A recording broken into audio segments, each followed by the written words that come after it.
Okay, so we'll be talking about Docker today. And I'm going to quickly share my screen and we take it from there. Let me see if I can use presentation mode. Slideshow, play. All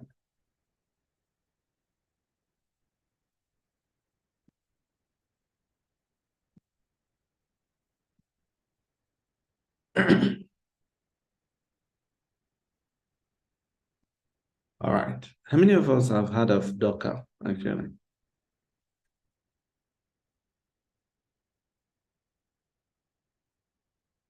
Is there anybody here you've heard of Docker or you've heard of containers?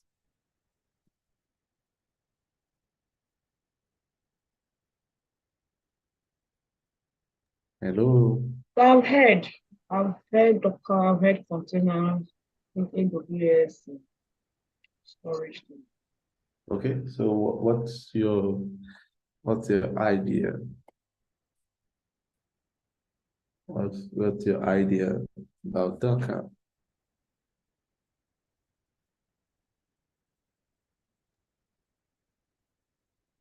Any other person who have heard about Docker or containers?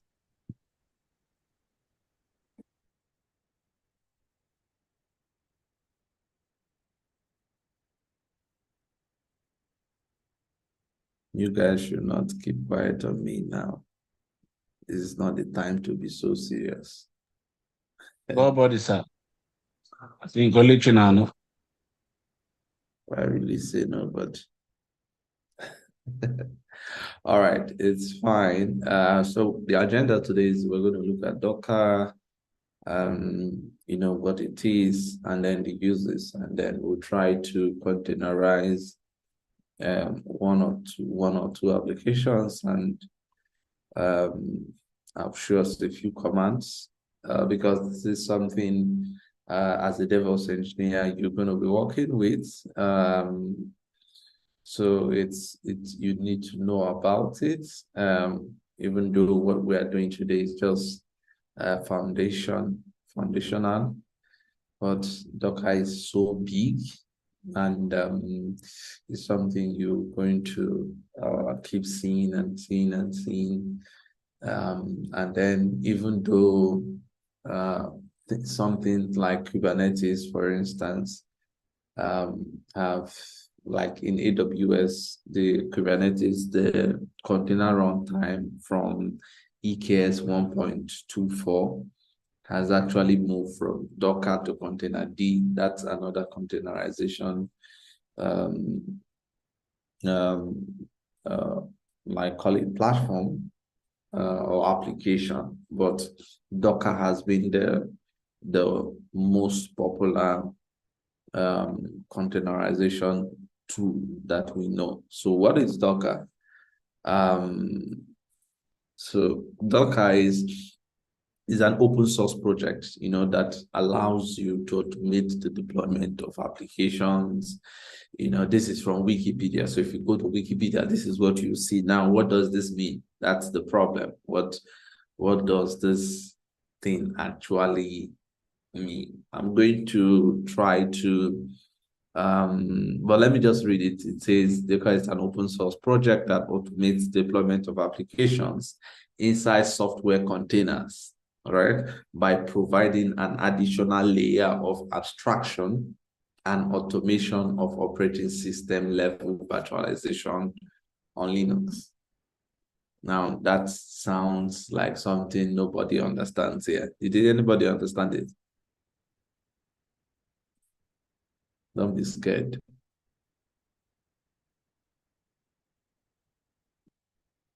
So,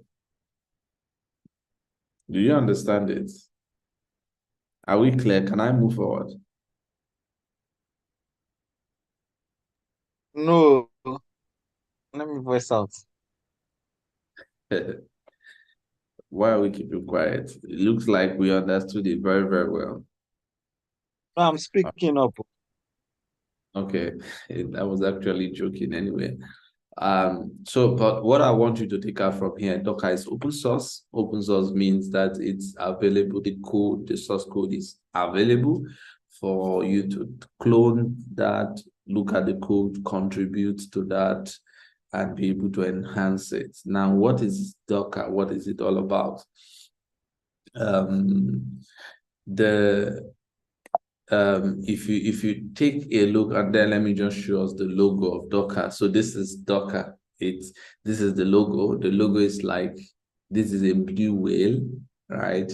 And then think about it like a ship, a ship carrying containers, right? So this is the Docker. So this is the logo of Docker. Now, similar to shipping, the way you ship containers.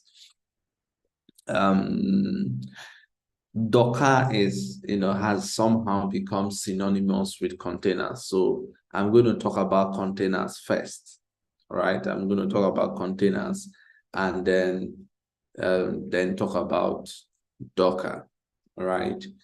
Now, what are containers? Just like you know the physical containers, think about physical containers. I mean those caravans, right? That you use, shipping companies use. Now you notice that when you look at a vessel, maybe a ship bringing in containers, if you see those containers that are loaded with, those ships, those vessels loaded with containers.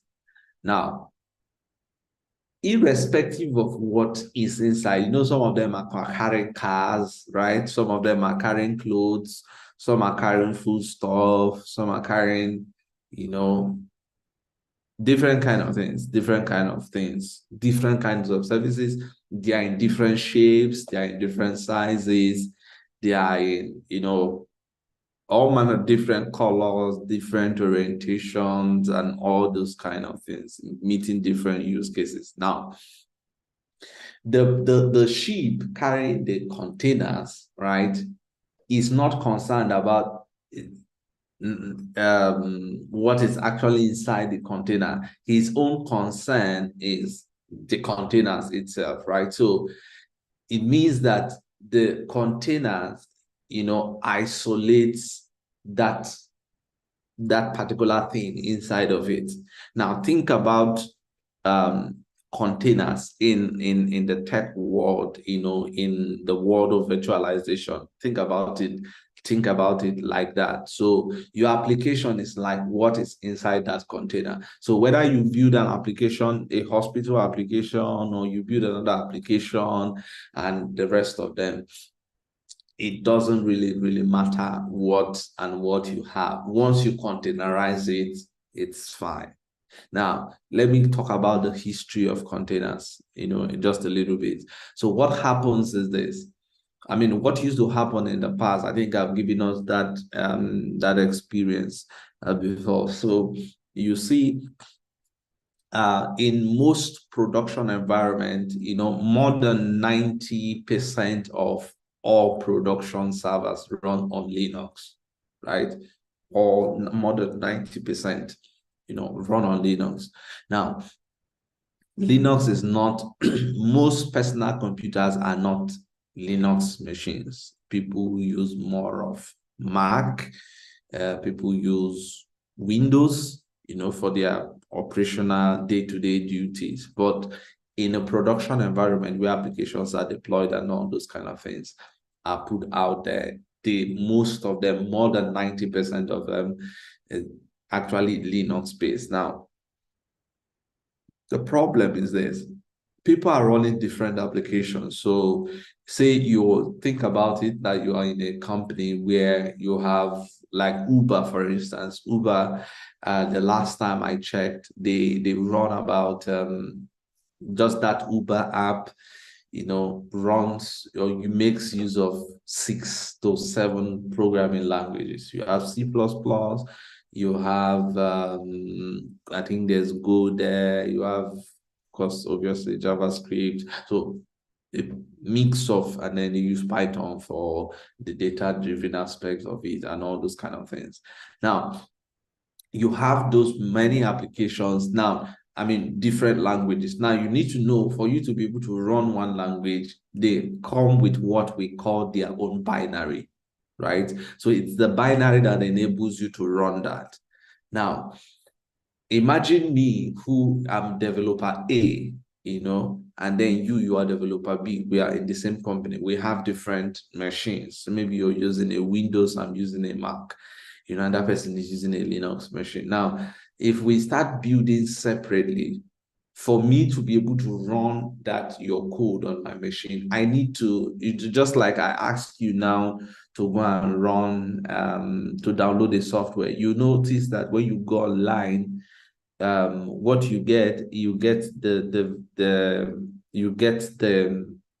installation package that suits your own environment, right? That suits your own computer, right?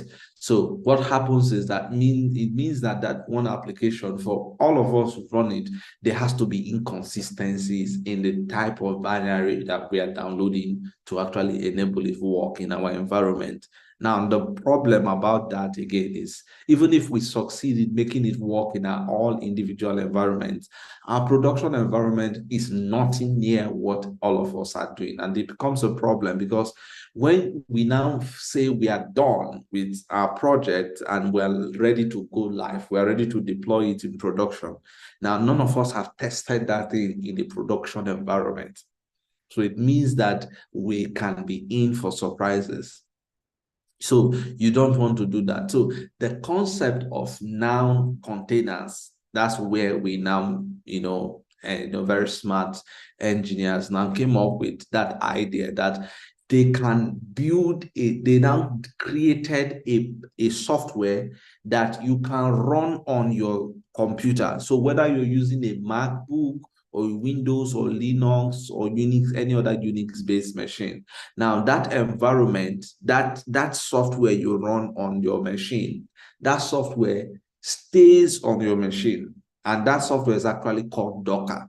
So what does it do? Now, when you now containerize your application, containerizing your application is just like now saying, this is my application, I need this, I need this. So you actually specify those things like a command and say, okay, this application, I need this thing, I need this thing, I need this thing. So those are what we call your dependencies and binaries. So you just package that your application and list the dependencies and binaries that application will run. And then that is it. So what happens is that if you containerize your application, if you give it to somebody who is running a Windows machine, the only thing the person needs to do is to start Docker. Once Docker is running on his machine, he will be able to run that code. Now, if I take that same container, put it on somebody else's machine, if it's Mac or any Unix-based machine, what happens? The same application runs and produces the same result, no difference. And the beautiful thing about it is that none of us that run that application need to have installed any other dependencies that software or application require to be able to run. Do you understand it? So at the end of the day, so that is if you go back to the definition, that abstraction. So it creates that abstraction, and then allows you to be able to run containerized applications. All right. So if you look at it, container sits on the OS of the OS kernel and some shared binaries. So what happens is when you run containers on top of your machine, it just uses like the spins up. Of course, you already have Docker running on it. It spins up that Docker instance of it.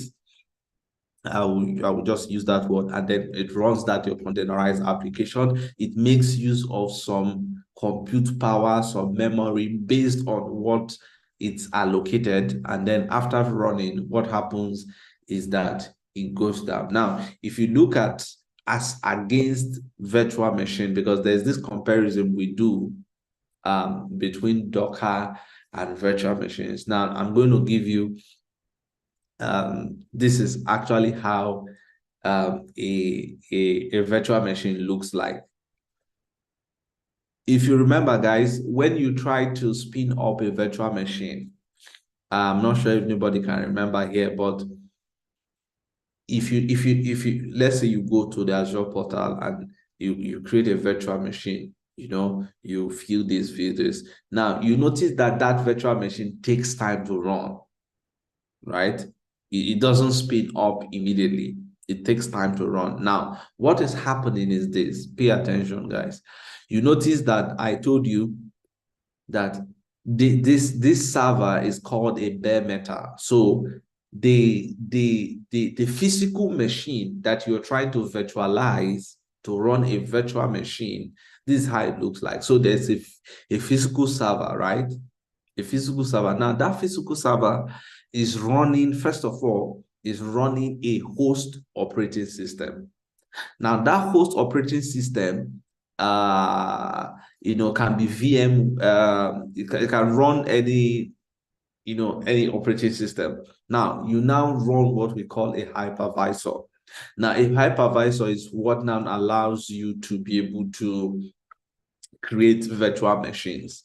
Now, if you don't have a hypervisor on top of a bare metal, you cannot actually create a virtual machine on top of it. That's why on those of us that are using Windows, for instance, if you go to your Windows configuration, like for some of us, when I had to enable that for you to be able to run virtual machine, you notice that we had to go turn on the hypervisor. And then what happens is that you can now, even your own physical machine, you can now create something like VirtualBox. I'm not sure how many of you have actually run a VirtualBox to be able to run something like CentOS or Ubuntu on your machine. So you need a hypervisor. Now, after the hypervisor, then you now have your guest OS. So notice you have your host OS, which sits on top of the server, and then you have your guest OS. So your guest OS becomes the virtual machine you are creating. So if you look at this physical server here, for instance, this is an example. Let's assume this server is a 16 gig or 32 gig server. Now we now run a hypervisor on top of the host. You notice we can create two virtual machines. So the first virtual machine, is A, and then the second virtual machine is B. Now, the A may be the guest OS. We can decide to run maybe a Red Hat, one of the Red Hat distribution, and then we want to run an application A. Now, for us to run an application A, we need to run the binaries of that application and all the libraries before we can run application A. Now, let's assume another person go to the Azure portal again and then decides to spin up another virtual machine, maybe a Windows virtual machine. This time around, the Microsoft will look, for instance, and say, okay, this server is 32 gig. This guy is actually running only 8 gig. And this guy is actually requesting for maybe another 8 gig, for instance. So they can say, okay, let's put them on the same server, on the same host. Now, they also run a guest OS. Maybe this one is Windows or any other operating system. And then he wants to run, let's assume he built a .NET application. He wants to run it on top of it. Now, you notice that the virtual machine, it becomes very heavy. You notice when you spin up a virtual machine is heavy. It takes time to load and all of that. Now, if you try to compare that with a Docker or a container application or Docker, for instance, what happens is that it's the same server, right? The same physical or bare metal. You're running an operating system, host operating system, and then you run on top of that host operating system a Docker, what we call the Docker engine. Now, it removes this guest OS, because it's the guest OS that really makes a virtual machine, on top of a hypervisor. Now, you just run the Docker engine. Now, what happens is that once you run the Docker engine, application A and application B doesn't now no longer bothers himself about what operating system am I running on. Now, I'll give you an instance. How many of you remember when we wanted to create a web app, right? There are some web app you want to create. It specifies Linux. Some of them gives you the option of Linux and Windows, right? Why there are some that gives you only Windows? True or false? How many of us remember that scenario sometimes when we want to create? Yes, I remember it. Yes. You understand it? Yeah. That's what I'm actually saying here. So let's assume you want to create a .NET 4.7 application. You cannot run it on top of a Linux, right? It has to be Windows, right? So that's what we call the operating system. So the guest OS. So this is what is happening now. Somehow, technically, you have created a virtual machine, but it has to specify, it's forcing you to use another operating system. So imagine your company has 10 applications. Imagine creating different guest OS. Imagine creating different virtual machine to be able to run just one application. It's going to be very expensive, right? Then the time for the virtual machine to spin up and all of that. Now that becomes kind of it's not the best possible route. Now, what happens on the other hand is that Docker, once you containerize your application no longer, it disregards the operating system. That's the bottom line of what we are saying. So whether you are now using any operating, it doesn't care. So long as what it wants to see is that, is there Docker here? Once there's Docker on the machine, then it can run a containerized application. Like for instance, if I ask those of us here to please containerize your application and send it to me. If you containerize your application and send it to me, I will no longer be bothered about what did you install to be able to make the application run on your own machine. Once I just do one command, Docker run, it's going to run that same application the same way. It will bring down all the binaries and everything and then run it. So if you look at this thing, so this is the difference between Docker and virtual machines. Right? Any question before we proceed?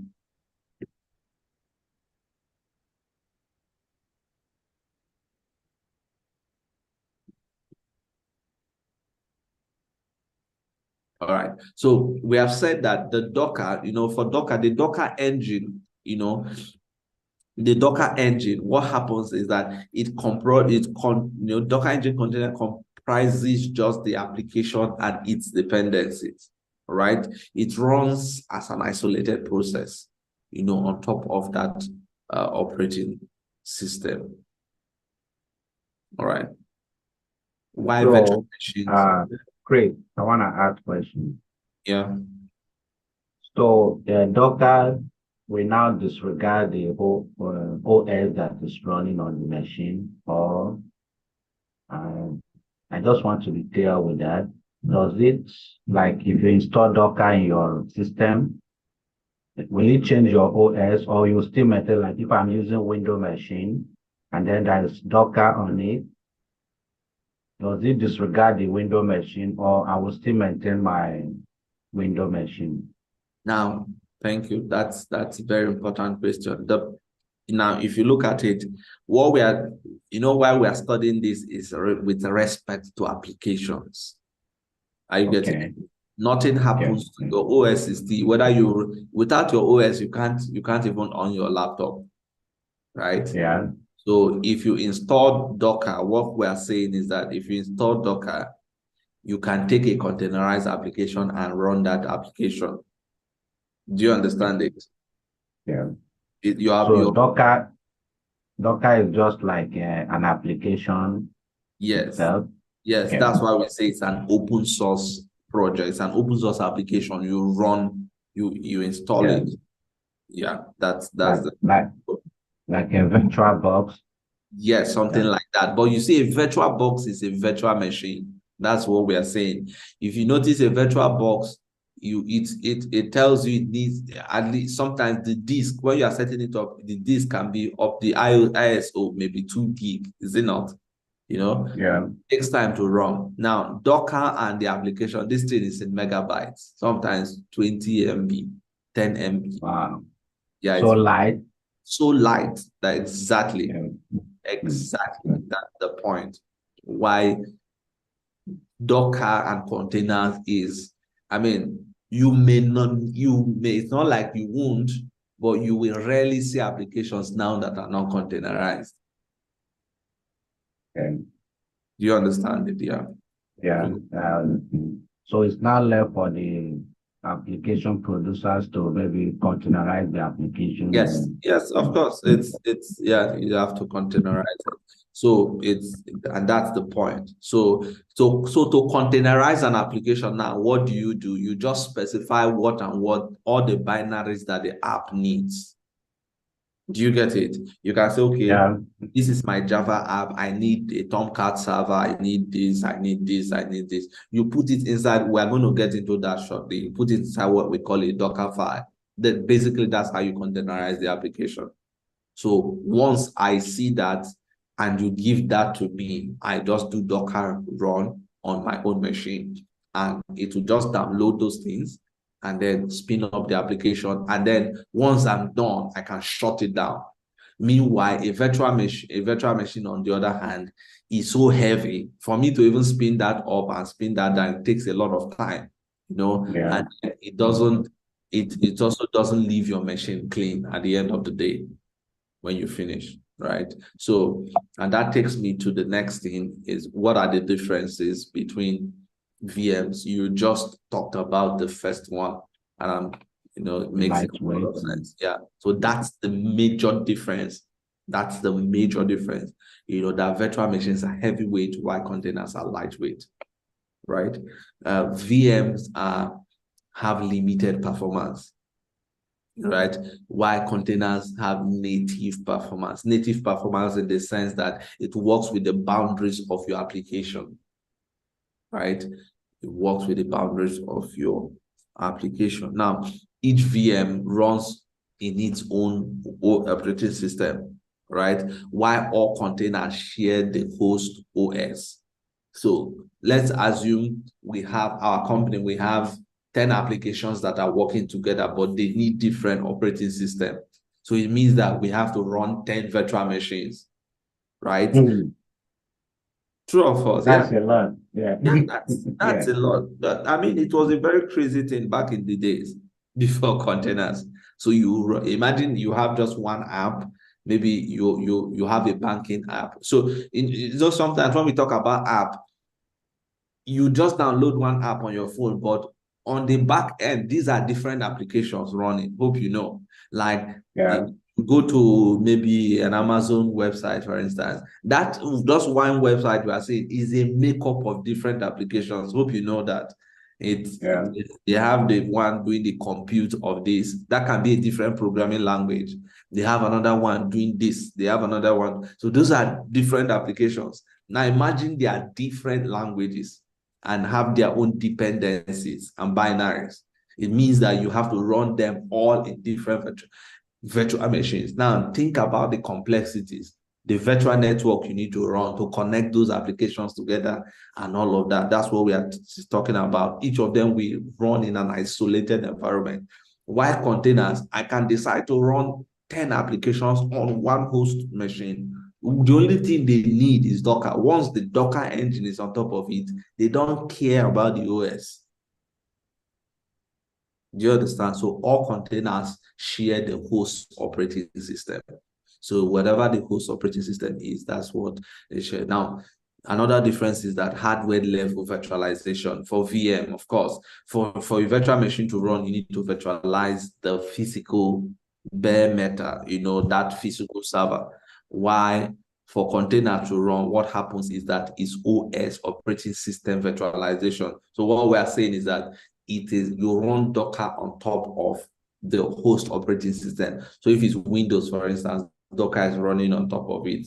So that, that's what virtualization is. So the containers now sit on top of it, right? Now, the startup time of virtual machine is in minutes. I know Microsoft has actually produced it, but I remember back then when I started Cloud New, that was around 2010 to 11. I think that's my first time of spinning a virtual machine. I think that took like 15, 16 minutes, to spin it up. Now the startup time is actually still in minutes, but it doesn't get up to that. But containers is in seconds, milliseconds actually, milliseconds. So the VMs allocate required memory. It needs a lot of memory to run. Why containers? It's less memory space. And then VMs is fully isolated and hence more secure. Of course, yes, that's the truth. Because you imagine you're running your one application inside one VM, so largely secure. But containers is process level isolation, so possibly less secure. And then you can actually maybe on your own look at a few things that how you can actually secure your container application. One of them is you don't give the container what we call a root user access.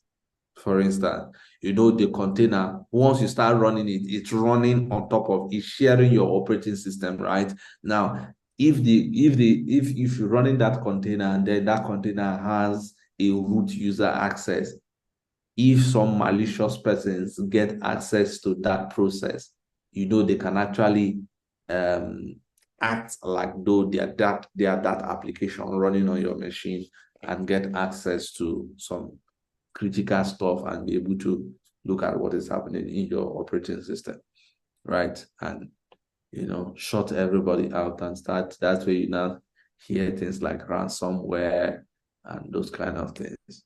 So it's less secure, but there are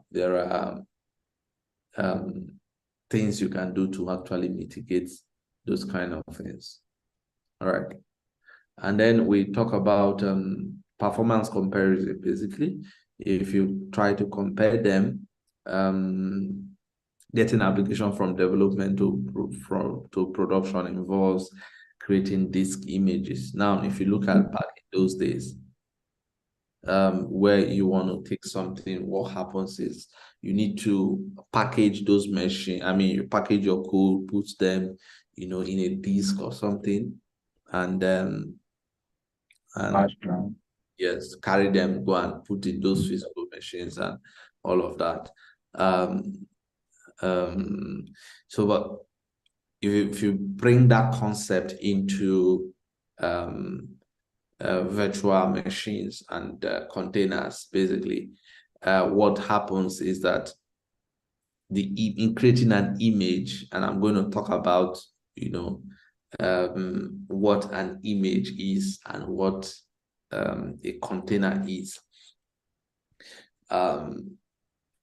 An image is actually so when you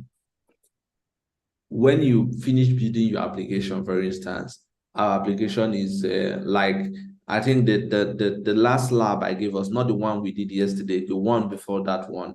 If you notice on the build pipeline, right, you notice that there's a part, I think there's one of them that is containerized. I don't know how many of you noticed that. There's one of them that is containerized. Now, if you look at that containerized one, now, if you take that containerized application the way it is, that thing is called an image. All right? That thing is called your application image. So an application image, think about it like it is not a running application. It's just an application. It's not yet running. Whereas a container is a running instance of an image. Do you get the difference? When you containerize your application, all right, and store it somewhere, that stored version of your application, your containerized application, is called an image. All right. Now, when you take that image and do a Docker run on your machine, and then it starts running, that running instance of it is called a what? A container. Okay, great. Maybe in my own language, I just want to understand it. Yeah. For example, maybe the application we downloaded, the one you downloaded on the system and you have not run, that is image. Is that what you are trying to say? Yeah, that's some, yeah, you can borrow that terminology. Yes. So that version of it, but once you download an application, you can only run it once. That's the difference. Whereas a container and an image, in a sense, you can run a multiple instance of an image. So it means that an image can have different containers running at the same time. That's the difference. Do you get it? But what you're saying, like if you download Zoom on your machine now, Yeah. and when you now install it, you now have Zoom running, right? Yeah. You can't really install Zoom again. Do you But get there are some applications you can maybe if you download it. For example, I know maybe it changes these days, but in those days, when you download some application, you store it. Anytime you need it, you can still click on it, it will run on your system. Yeah, so somebody can also copy, somebody can still copy that and then take it to another system and it runs fine. Yeah, yeah, I get what you mean. It's still possible, it's still the same thing. But what I'm saying is, on that your system where it is running, you cannot run two of it. No. That's what I'm saying. Whereas a container can run you can run multiple containers of this. Now I understand. Now you can like run the image, like have the application like 3 or 4 times in your system. Is that what you're saying? Yes, that's the idea. So an image is because you are going to hear this a lot, right? So give me that image. I want to download this image. So what we are saying is that's just the application packaged, right? Now the running instance of that image is referred to as what? A container. Container. Do you understand it? So the running instance of, guys, are we following? I hope it's not one person that is here. Are we together with me? Yes, we are together. I also want to say something. I don't know if it is possible. Like previously, my previous system that I'm using, like Google, I don't know if it is called download, but I can bring out multiple Google Chrome on my system that I can use. So I don't know if that is also part of the container you're talking about. Just like you said, you can run multiple application on one system. So like my Google Chrome now, I can bring like 3, 4, 5 different Google Chrome on my machine. So that's a different thing from what I was just trying to use that to explain the idea of image and container. But what we are talking about is not that. You're already talking about an end use application. That's not what we're talking about. We are talking about engineering. We're not talking about a finished application, if you get what I mean. Okay. The idea I want you to catch is that a packaged application is containerized is called an image, right? Why the running instance of that is called a container, right?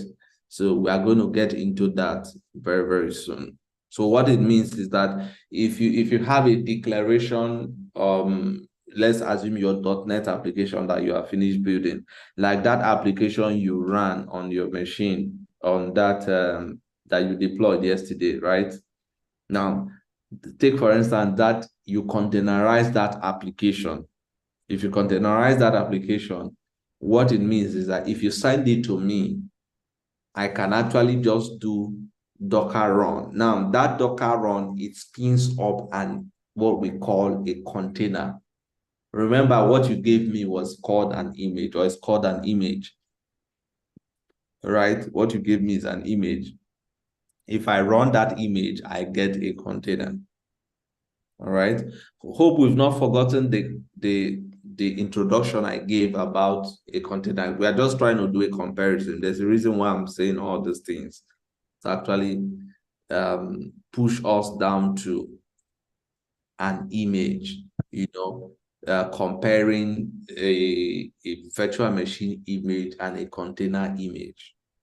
All right. So a virtual machine image, for instance, imagine how many of you back in those days you ever you installed maybe Windows 98 or Windows 2000 or XP? Is there anybody here you ever installed any of those things?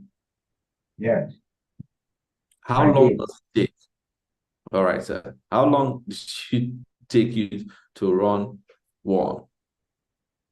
Sometimes it takes like 3 or 4 hours. Exactly. So that thing you're actually running is actually what we call a Windows image, for instance. Yes. Sometimes you can take it, you get what I'm saying now. Now you can take that thing and still go and run it in another person's computer. That thing you are running is That's what I'm trying to, like in those days, that's where we usually buy it in Onitsha. Then okay. those discs, then you take it, you take the installation for people, then you move around, keep installing. Exactly. That thing you are carried around, yes, exactly. Now that's an image. So, but that's an image of a machine. So see it like a virtual machine image you are carrying. So it can be Ubuntu, it can be Windows. Of course, it's Windows image you are carrying, right? And then you go and deploy it. All right. That image, right? That means that image you are carrying is, it contains all the binaries. That's why when you start installing it, it will be bringing, is it not? Yeah. Installing all those things. Now, a virtual is the same thing with containers, but it's just that a virtual machine image, which is actually a base image, has a lot of binaries. Do you get it? A lot of binaries.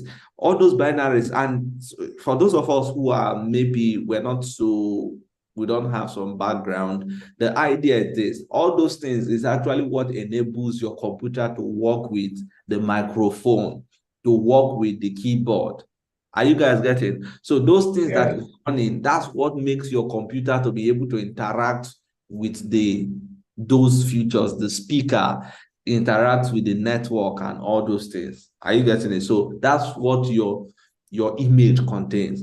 Now, the container doesn't need to have all those things. The container already knows that it has a host operating system. So what it just needs to do, it talks to Docker, and then Docker sends that whatever.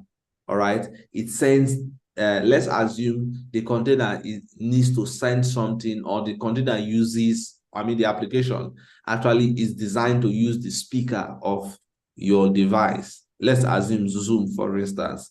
Now, what happens is that it sends a signal. It doesn't send a signal directly to the kernel of the operating system. What it does, it just sends it to Docker. Now, Docker relays that signal to the kernel, through the operating system, and then you get that output from the physical device. All right. So performance-wise, containers, container images have only application layer. It doesn't bother itself about, so this is what I'm explaining. It doesn't bother itself about the base operating systems, whereas an operating system or an image, a virtual machine, on the other hand, takes care of everything, and that is why if you try to compare them, for instance, if you run something like VirtualBox or Vagrant, you notice that Docker, is 2 to 6 times faster, 2 to 6 times faster. Like if you deploy MySQL or Node.js, you notice that when you look at the difference, between the speed in terms of performance of those applications. All right. Now, the next thing, if we also try to compare them with size, of course, that containers are way smaller, way smaller. Like MySQL. I hope you know what MySQL is. It's this last lab I gave us, or the last 2 ones, right? That My Shuttle app. It was what was the database? It was, I think, MySQL, right? Yes, sir. Yes. MySQL. So MySQL is a database. So now if you a MySQL, to run a MySQL on a VM, can you see the size?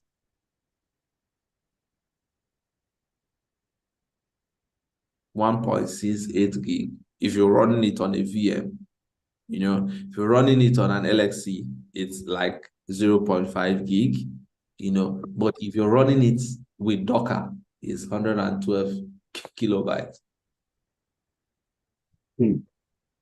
That's so small. Very small. So, Very small.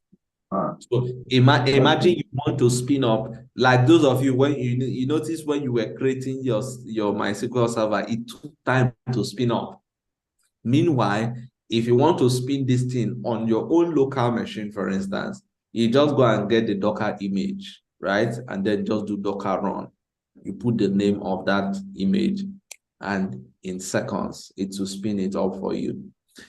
Now, imagine this thing taking up 1.6 this thing off your computer. And then also think about memory and all of that. Meanwhile, Docker just reduces it so long. Like Node.js, look at the size, 2.05 gig. And then in Docker, if you Dockerize it, you get 72 kilobytes. When you see applications that are up to 20 MB that are containerized, that's a very, very big application. I use 2 MB, and that's a big application. It's always very, very small. So Docker works like archiving stuff, like making it smaller. Yeah, remember the Docker file is what you need. The Docker file, which is just lines of code. You just say, I need this, I need this, I need this, I need this. That's basically it. And then the application itself. Do you get? Yeah. So that's yeah. So, all right. Now, please, before you leave this place, yeah, I'm getting confused a little bit about VM. I think VM is virtual machine, those ones we create. That's how we are speaking of virtual machine. Yeah, those are virtual machines. But the way it's sounding here now, it's sounding as if virtual machine is this still the same virtual machine I'm talking about? Yeah, it's virtual machine, but the concept of virtual machines is that it's not, hope locally we've always had virtual machines even before the cloud. Yeah, that is, I know that one before, but now you introduce the one of the cloud, and then now I'm getting confused. No, so still think about virtual machines like that local one, like Vagrant, like VirtualBox, those are all virtual machines. Do you understand it? Yeah. So what we're just saying, anything that you need to do to interact with a physical machine. Do you understand? That's the idea of virtual machine. All right. So VMs contains entire operating system and have larger images. Why?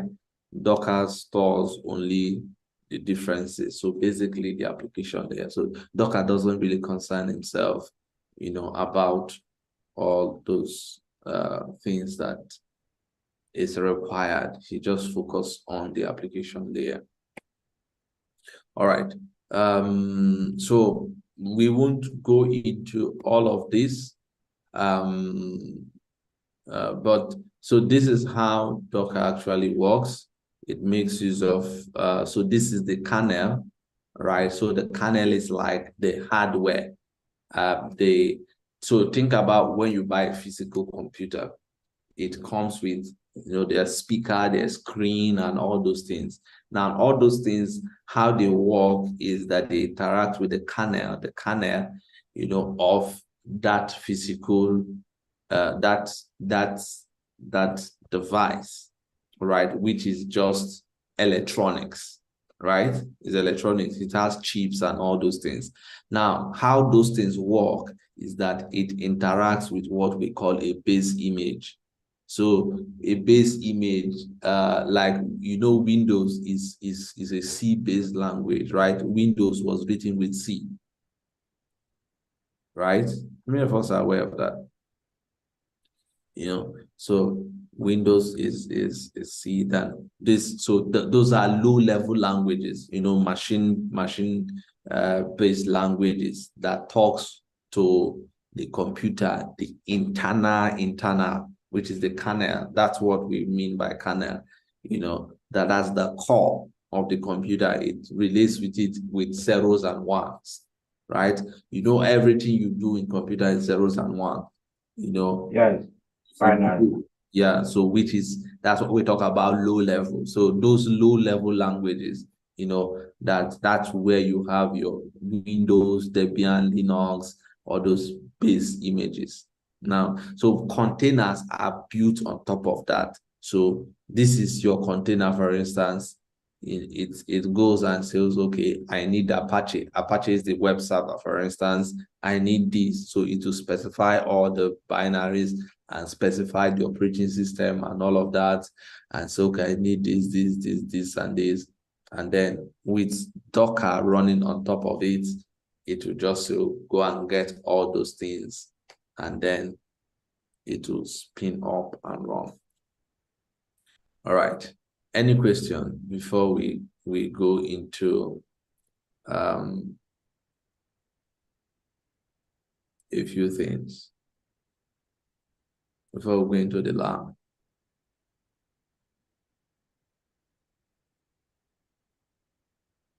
All right. So if there's no question, I'm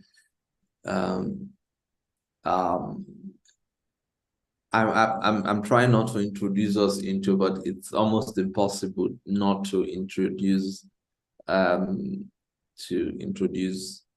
this another new language to us. All right. So Docker, to be able to work with Docker, there's what we call, now when you install Docker, now to be able to work with Docker, Docker is think about this concept. Docker, and this is what helped me in my journey when I was learning Docker. Docker is has a client server relationship, and I'm going to explain that. Now, if you don't have, okay, everybody here, can you open your terminal? Open your terminal, or Chinedu, I think you've been participating very. Can you open your terminal, that's your CMD, and do Docker run? Do I have Docker in my system? Now, yeah, I know you don't have it, but just do that. Now, when you do that, or do Docker space -- version. Or do Docker.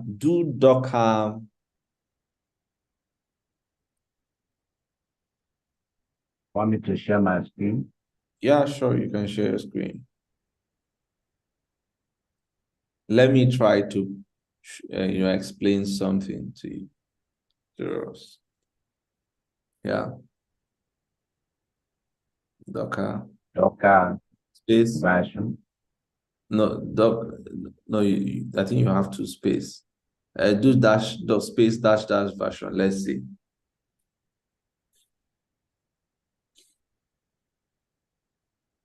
You see, so you see that you don't have Docker.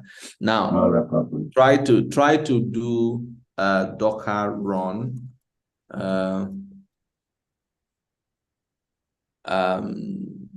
Docker run, Docker space.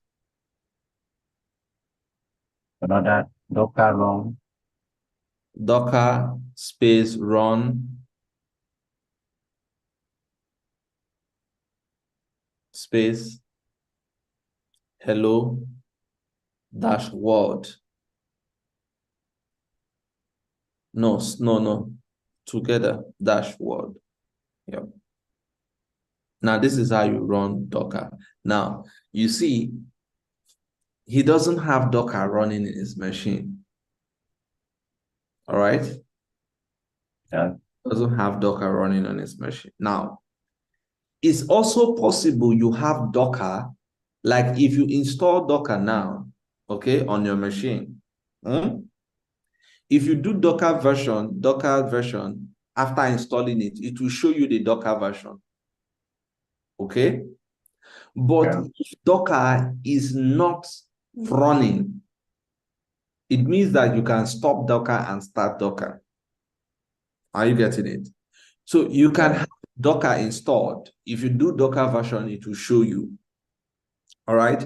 But if you don't have, and I'm going to show us this thing very soon. If you don't have Docker running on your machine, even though it's installed, but it's not running, if you know what I mean, if it's not yet, if you've not started it, it's not running. Now, if I now try to do that Docker run hello world, if I do that, what will happen is that it will throw me an error. Now, and I'm going back to thank you very much, sir. You can stop sharing. Now, what will happen is that it's going to give me an error. Now, why will it give me that error? The reason it will give me that error, for instance, is because what we call the Docker daemon, right, is not running. Now, the Docker daemon is a background process.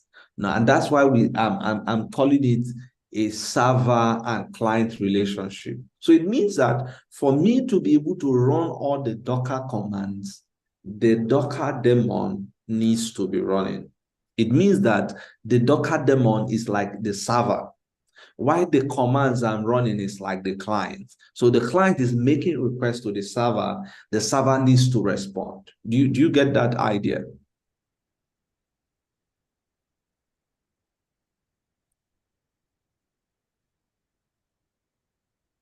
Are we following? I'm coming. Have you finished eating?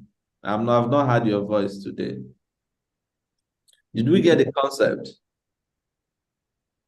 Yeah, you're trying to say that Docker is like intermediary. Yes.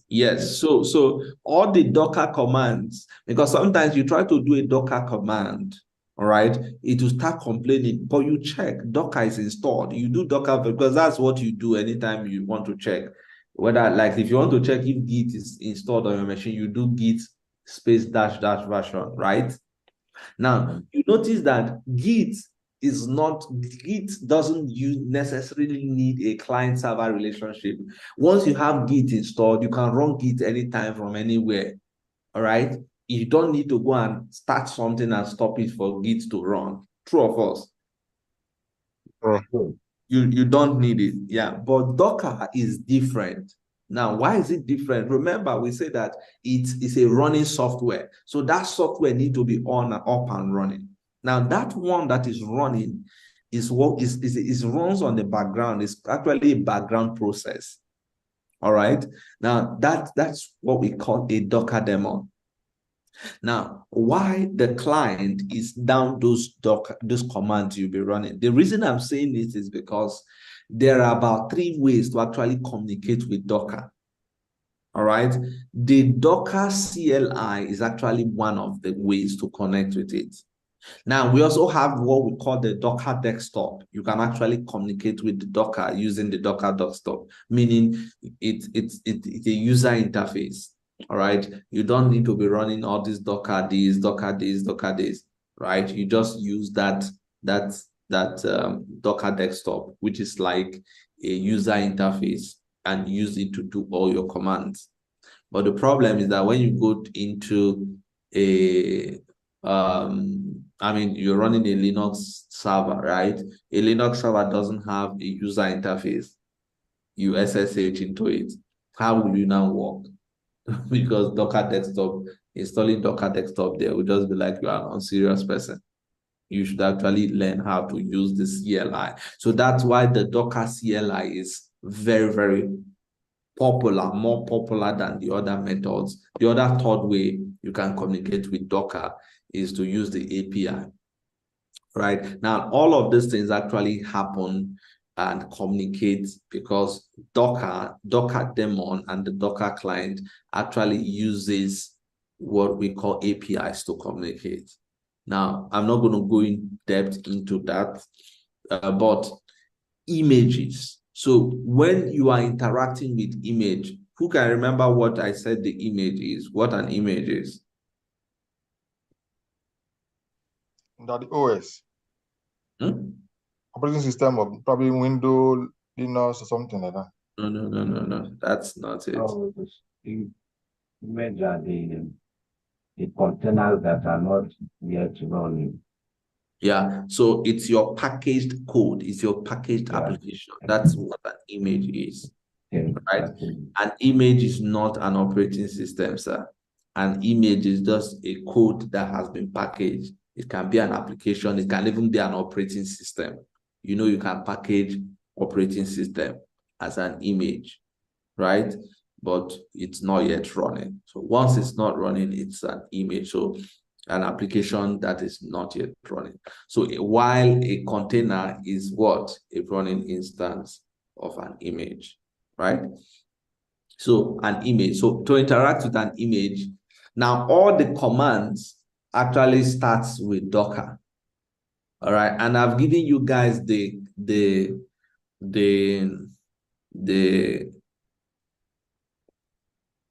what do you call it?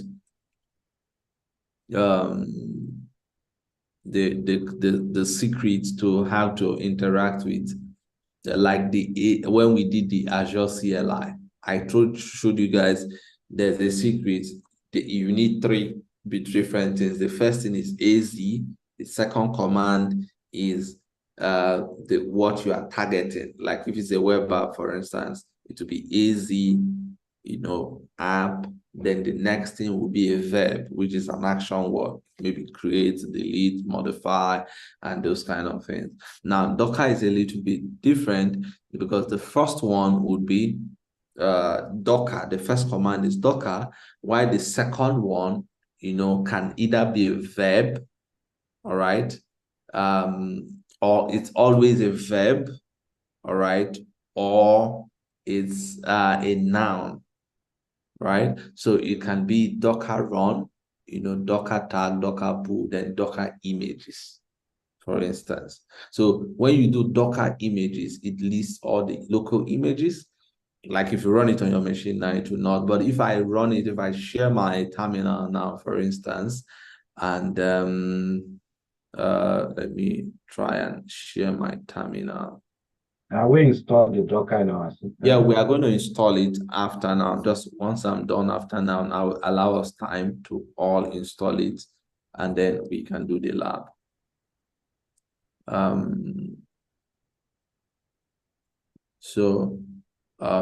If you do, I'm going to run some of these commands just in a while. If you do Docker tag, and then you specify, just that some of these things you need to specify some other parameters around it.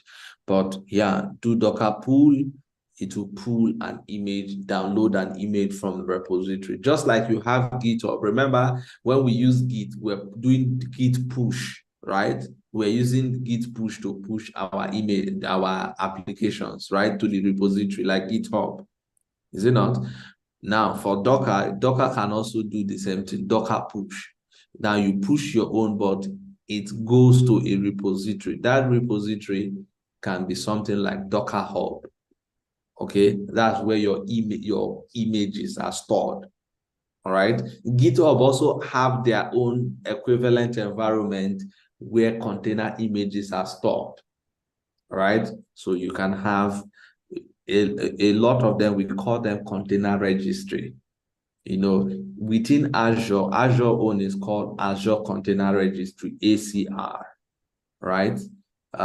So AWS own is called ECR as well. So Elastic Container Registry. So you can push images there, you can pull images there, but Docker Hub is more popular, is wide, because Docker is like the most popular container platform. So they created Docker Hub. So we have a lot of images that are there, and then delete a message is Docker RMI, and then you specify the name. Now, while containers, so when containers, these are the terminology, these are some of the commands you can run for containers, and then it does. So containers uses the P, like if you want to list all the containers, you do Docker PS, and then it lists all of them. Then you do PSA, it lists all the containers, including the stop ones. You do Docker top, display process of a container. You do Docker start, Docker stop, and all those kind of things. So we're going to look at them very, very soon. So now, what is, image versus container? Now, look at the difference here, for instance. An image, let's assume Ubuntu. You can have the Ubuntu image. Now, when you install, now you notice that, and this is where Docker actually becomes interesting. Imagine running an operating, like for instance, I'm running, my machine is a Mac, and I don't want to go and, if I, like some of us were not, I noticed some of you reached out to me when we asked you to go and learn Linux, because you were having issues installing Ubuntu on your local machine, right? Now, imagine you have Docker running. You don't need to go through all those processes to enable this to be able to allow Docker run. What happens is, if you have Docker running, to run that Linux, Ubuntu, this thing on your machine, you can actually run Ubuntu as an image. As a container rather. So you just download the image of Ubuntu and then you spin it up. And what happens? Well, you have an instance of Ubuntu running on your machine. And what happens is, once you are done with it, you can delete it and it will go. Whereas if you wanted to do that, without using Docker, you need to install VirtualBox and then download the ISO, is it not? And then you spin it up before you can have Ubuntu running on your machine. If you want to also, imagine I ask all of us here to install SQL Server on your machine. Some of you that your machines are very, very small. Those of us who are using small, our laptop doesn't have a lot of memory. If you install SQL Server, now you notice your machine will start dragging. Your fan will turn on and start making noise. The reason is because it's heavy. It's heavy. Whereas if I ask you to just install, run a container of SQL Server, you can just go there, get the image, and then just do Docker run, specify the name, and it will spin up this thing. So here is the beautiful thing about this thing. I told us that container is a running instance of an image. Now let's assume I have an image. The first image, let's assume this one, I run one container 1. Now, from this other image, I create another image and I spin up another container.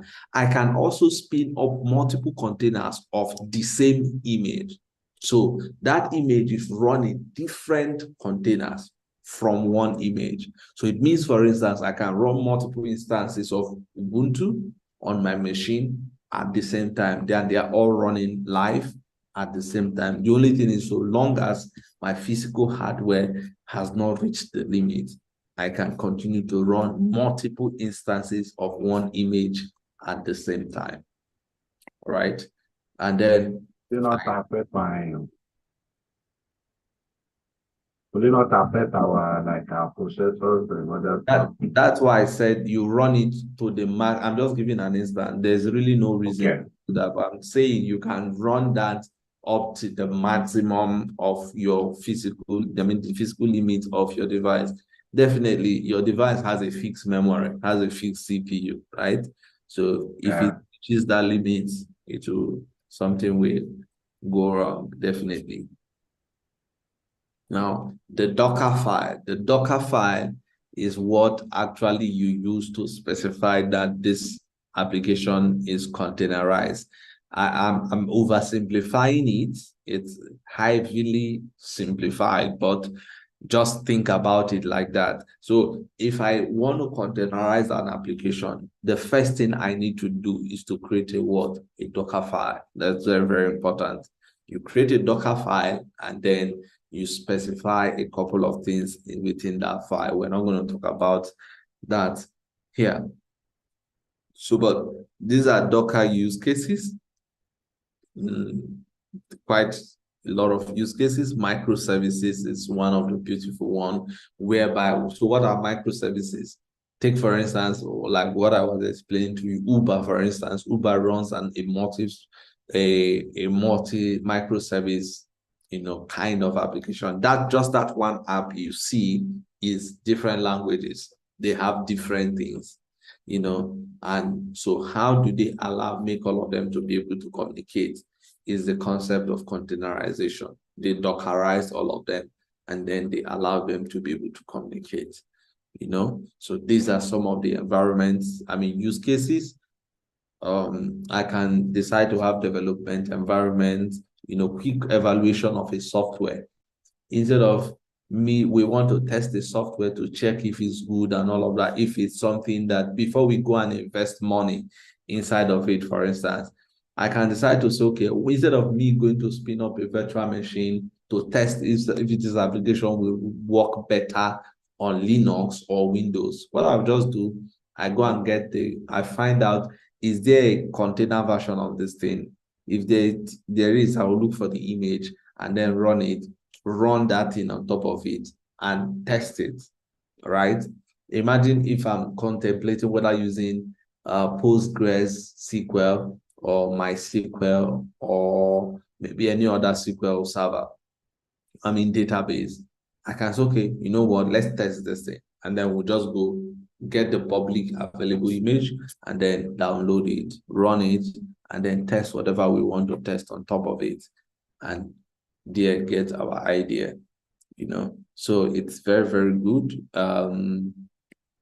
for that. And then there are quite a number of other use case, of course. One of the reasons why with this thing, dependency hell, because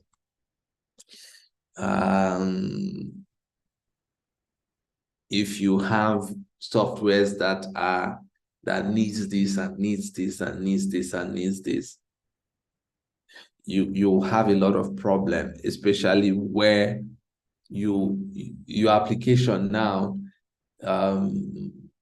the person who maybe, remember, the developers write the code, right? Is the ops guys who are now the ones who are doing the deployment. Imagine you as a DevOps engineer, they finish writing the code and you are going to deploy it. You don't really know, developers, they'll tell you it's working on my local machine. Now, meanwhile, that application needs this, it needs this, it needs this, it needs this, and this, all those dependencies, right? So it becomes difficult for you to even comprehend some of those things.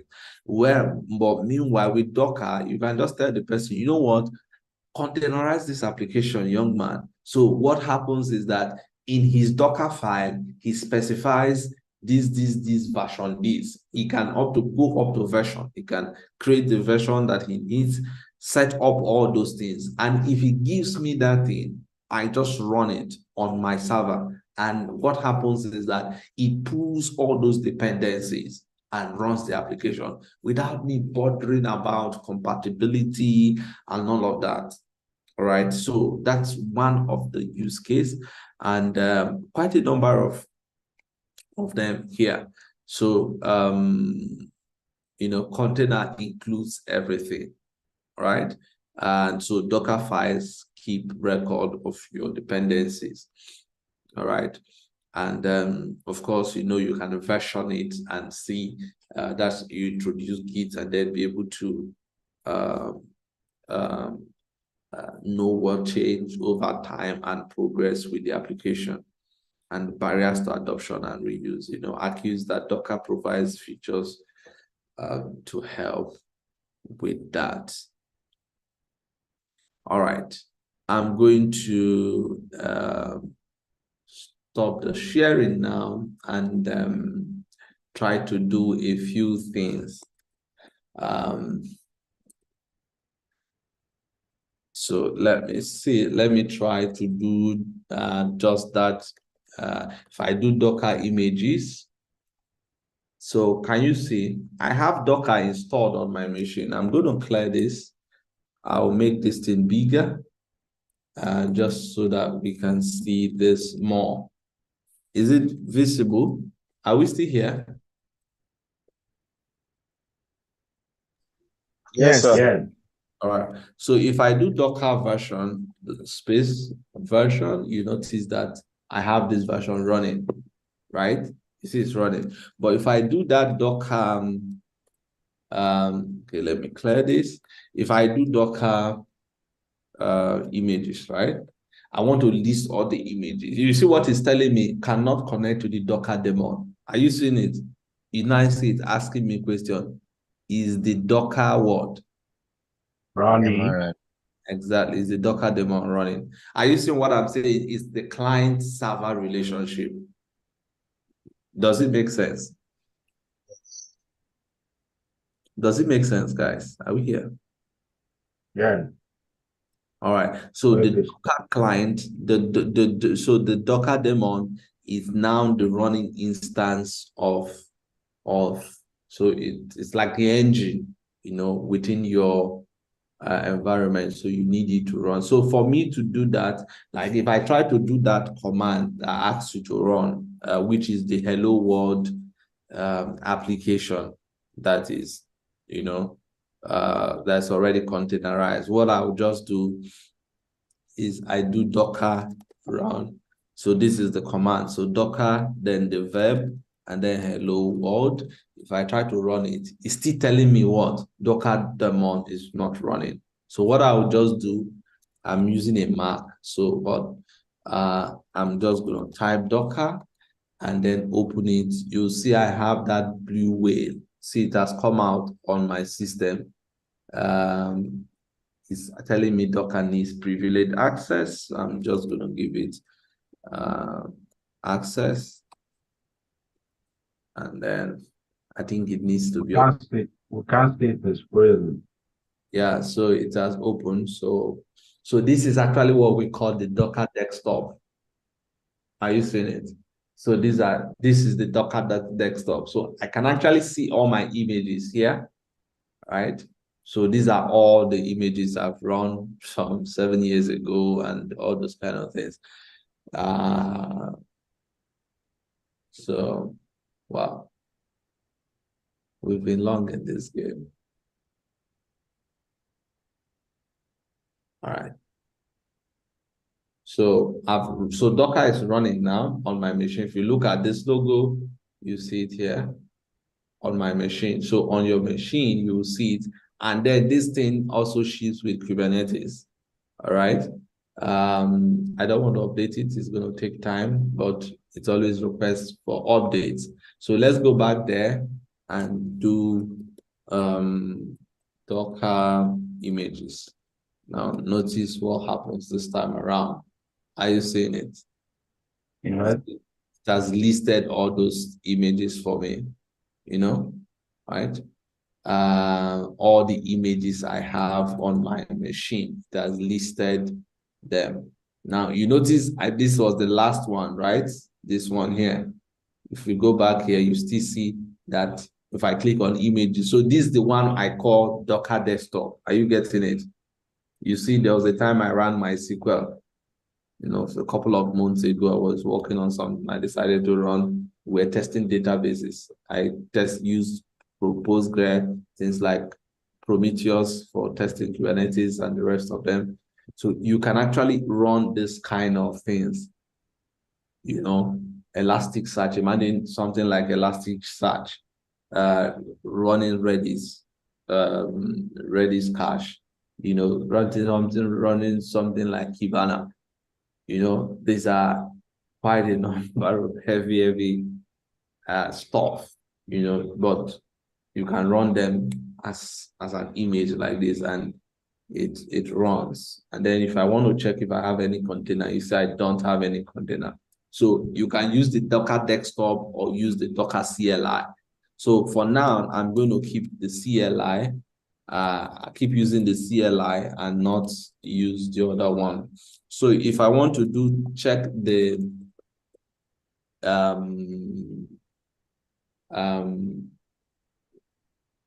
containers, all right, I do Docker what? Docker PS, and then it tells me that I don't have any container running, which is the same with what this guy was telling me. All right, you get it. Now we said that the command to if you go back to my slide, the command to check all the containers, including the stopped ones, is Docker PS space -a. All right. So if I go back here, you see this thing is only showing containers running. If I stop it, it will show me all the ones that have been stopped. Right? You see exited. Now, if remember I did Docker PS, right? It shows nothing is running, right? But if I do Docker what?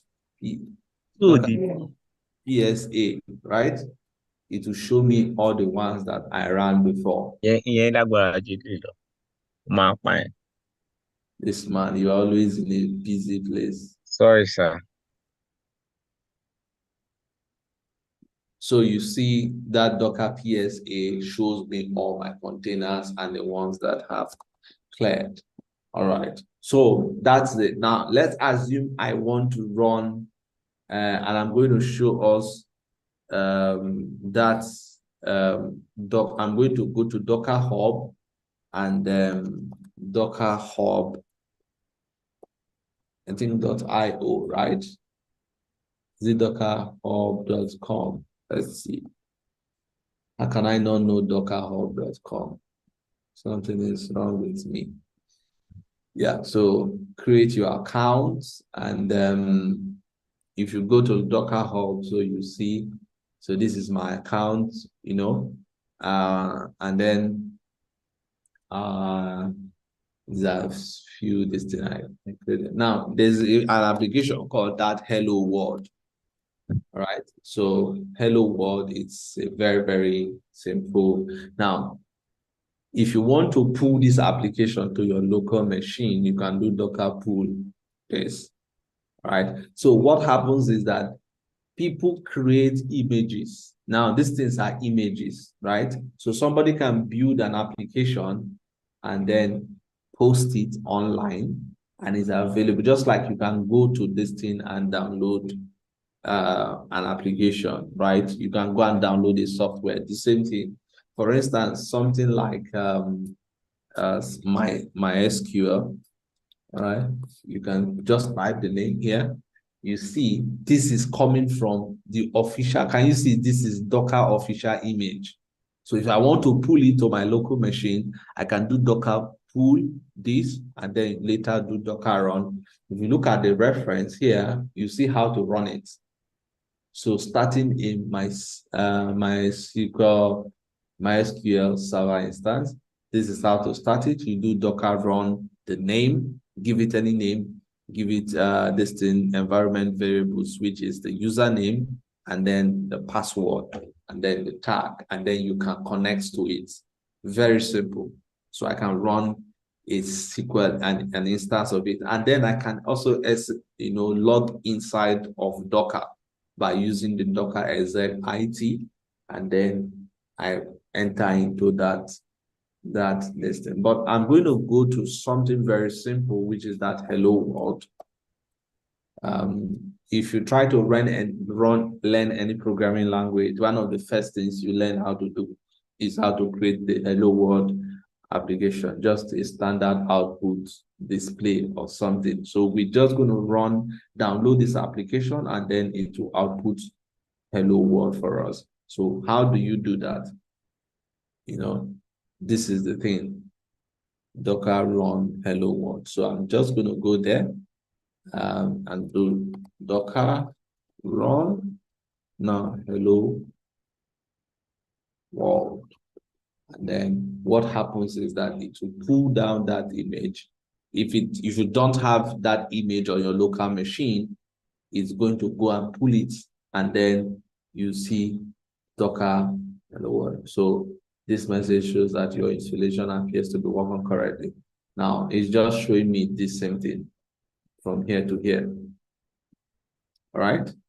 Now what happens is this. Now I'm going to check if I'm going to clear my screen and try to check if I have any container running, right? Remember the last time we checked, there was no container running. So what's the command to check if container is running? Is Docker what? PS, right? If I do that, you see that container is no longer running. But if I do Docker PS and A, I notice that that my container has shut down, right? But here's something interesting about it. Let me reduce this thing a little so that you can have more screen space. You notice that, why did it? You notice that this Docker, this hello world, can you see the name of the image here? Hello world, right? You see it's ran how many seconds ago? 54 seconds ago, right? Now, the thing is, anytime you create an image, I mean a container, the container has an image.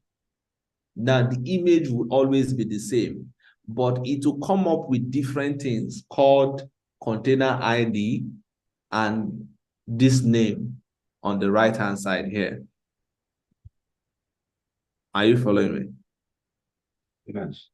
It will come up with a name. It gives this name randomly. It can give it anything.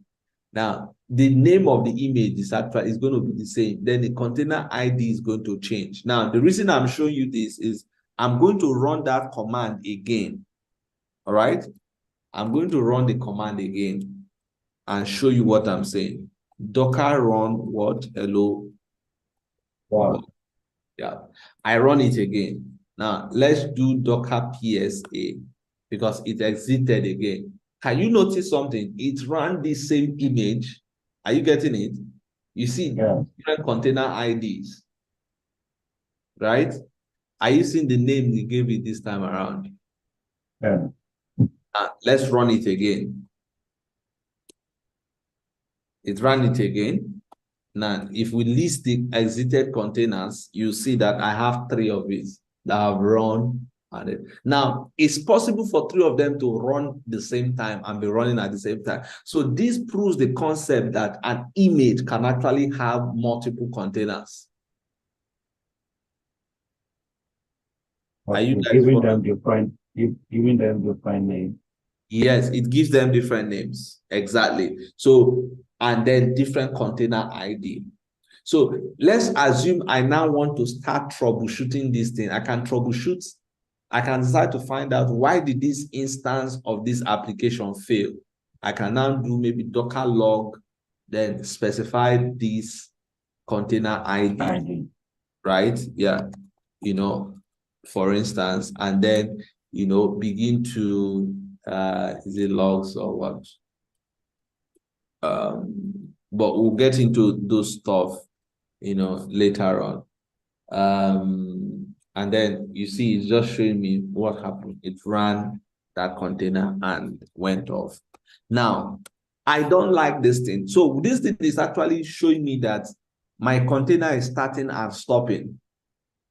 Is it not? This thing is meaning that because I want to actually see my application run. Running. Do you understand it? So there's what we call now,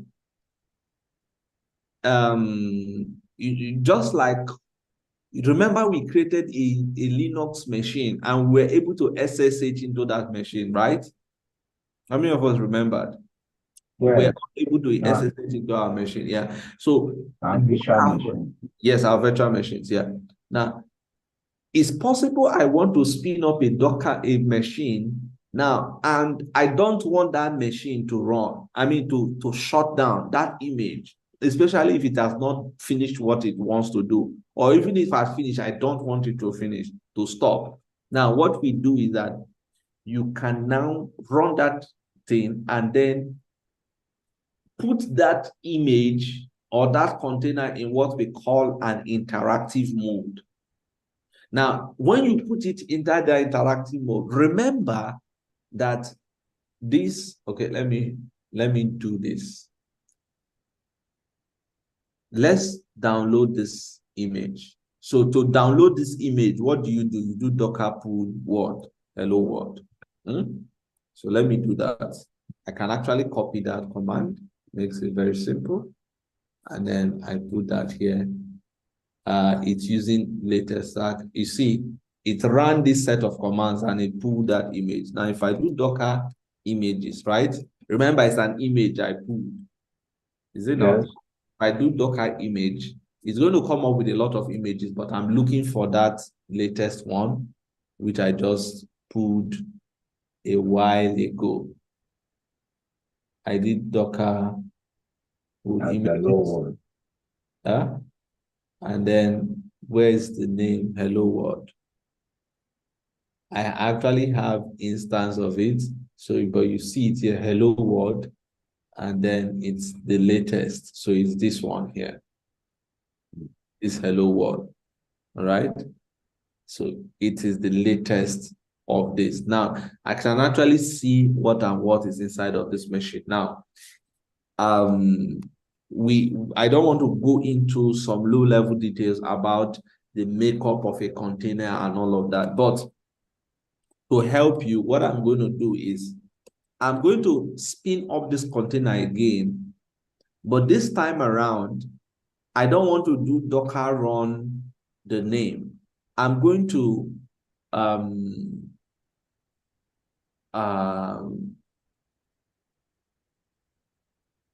run that command, then put what we call an interactive mode into it. So I'm going to say Docker run, right? Hello world, all right? And then do IT, you do -IT, all right? Then I do bash, all right? Okay, or let me do it like this, Docker run -IT, that's interactive mode. So I is interactive, all right, mode, T, just telling you should not to terminate it, all right? Then I'll specify the name of the image, hello world, and then I want it to come out in a bash mode. So I put bash. Now, if I run this thing, what happens is that unable to start container executable valve not found in this, okay? So I'm not able to enter into that container. I'm going to try to run Ubuntu and see. Let me do Docker run. So let's assume I want to run Ubuntu. Let's do Ubuntu, for instance. So this is Ubuntu. So Ubuntu is a Linux machine, right? So let me see if I can do something inside Ubuntu. Now you notice if I really wanted to create a virtual machine, maybe a virtual box on my machine, I need to now go and download some things, do some setup, right? And then before I'm able to download Ubuntu. But if I want to run it as an image, it's a very simple thing. I just do Docker run and then specify the name, what? Ubuntu, right? And if I do that, what will happen? Let's see. You see, It just ran and then exited. How did I know it exited? Let's check Docker. Let's check Docker PS. You see that I don't have any running one. But if I do Docker PS, you notice I had Ubuntu ran 18 seconds ago. Right? Now, the reason is because Ubuntu is a, but it just exited and then it left. Now, why did it leave? Because it assumes it's a computer. I mean, it's not assumes. It's actually it's an operating system, right? So it means that if you're going to spin it up, you need to put it in you need to tell it to be able to stay and run. All right, you need to be able to tell it to stay and let me do something with you, because that's why I'm running you. So I'm going to try to work with this Ubuntu machine. I'm going to use that command I wanted to use earlier and say do docker run it, right, interactive mode, and then I'll call it Ubuntu, and then in a bash mode, sorry. And then if I run that, what happens? You see, it has, are you seeing it has left my computer? You notice my computer is this MacBook. Yeah. You notice it has entered inside that Ubuntu machine and it's running. All right. So how do I know? Of course, if you do pwd, you notice that I'm inside this directory. All right. So if I do ls, you notice this is where I am. You see, I'm running inside of an Ubuntu machine. And if I do cd, if I go into my etc, you see this is inside of virtual machine. And then I can, of course, if you know how to work with this thing, I can go create a password, create different profiles, and begin to work within my shell environment inside of this machine. I can install a software. For instance, I want to test a few things on how it will work in an Ubuntu machine, right? I can just do all of that here. And once I'm done, the moment I exit out of this application, the whole Ubuntu stuff is deleted, cleared off from my system without you even knowing that, except you actually go back and look at the images I ran before.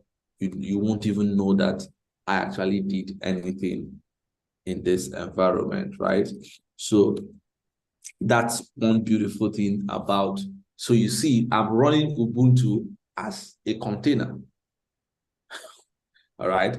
I can also, I'm not sure Windows have their own, but if Windows, let's see if Windows 10, let me see if Windows 10 or maybe any of the Windows Server. Yeah, Windows Server. Let me see if Microsoft did not put money. I doubt those people. Oh, according this thing, I'm sorry, Microsoft, you people are good. And then be your girl. I did not say anything. So let's see this Windows Server Core. Let me see. Can I run it? So if we do Docker pull MCR, I see I cannot SSH into that one. These ones are actually these are base images. I need to run something on top of them. Right? These are base images you use to work. Right? See how to use this image. Windows requires a host to match a container. If you want to run container based on Windows new this, so you need to run this and this. I'm not sure I can run Windows. You say your host must have Windows this. So if you intend to run, I'm not sure I can run. Okay, let me see. Can I run Windows Server as a container? Can I run Windows Server container? Man. Okay, the Microsoft container, because run this. You can also run the. That's not what I'm asking. Anyway. When they don't have answer, they will give you road. Yeah, but then that's another. So it's try searching online, but couldn't find it. So, yeah, you make it complex. So, anyway, let's just leave. Yeah, so you see, that's why we stay with Linux. So makes our life easy. Yeah. All right. Say So, that to me again. Oh. okay, I'm sorry. Oh, hey, you people are good. All right. So you see, we are still in that environment, right? We are still in that Linux. So I'm not sure how many minutes that's run now, but if I want to leave this, just do exit, and then what happens, I'm back to my environment. Now, if I do Docker PS, you notice that container is gone, right? But if I do Docker PS-A, you notice that is exited how many seconds ago? 11 seconds. Ago. And then I ran that thing for like 4 minutes. So immediately you say exit, it will Yeah. delete. It's cleared off. I don't have this thing again. The same thing with any of those this thing. So imagine So you don't need to install uninstall it like when we run. Thank you. Are you seeing the beauty of containers now? So Yeah, your developers build, they say, oh, we are using MySQL, we are using this. You just tell him containerize everything. Are you getting it? And then you just do Docker run, whatever name. Like if you notice my own Docker, this thing, because I've not really worked with, I only have these repositories. Like I built this MVC application quite a number of years ago. I created this thing. So if I want to run it, I didn't even put documentations and the rest of them. I don't know who pulled it 2 years ago. I think I was the one. But I created this thing 4 years ago. So let's assume this application. So you don't need to concern yourself with the code, how is it running, and all of that. Are you getting it? You just go here and then pull this my image, for instance.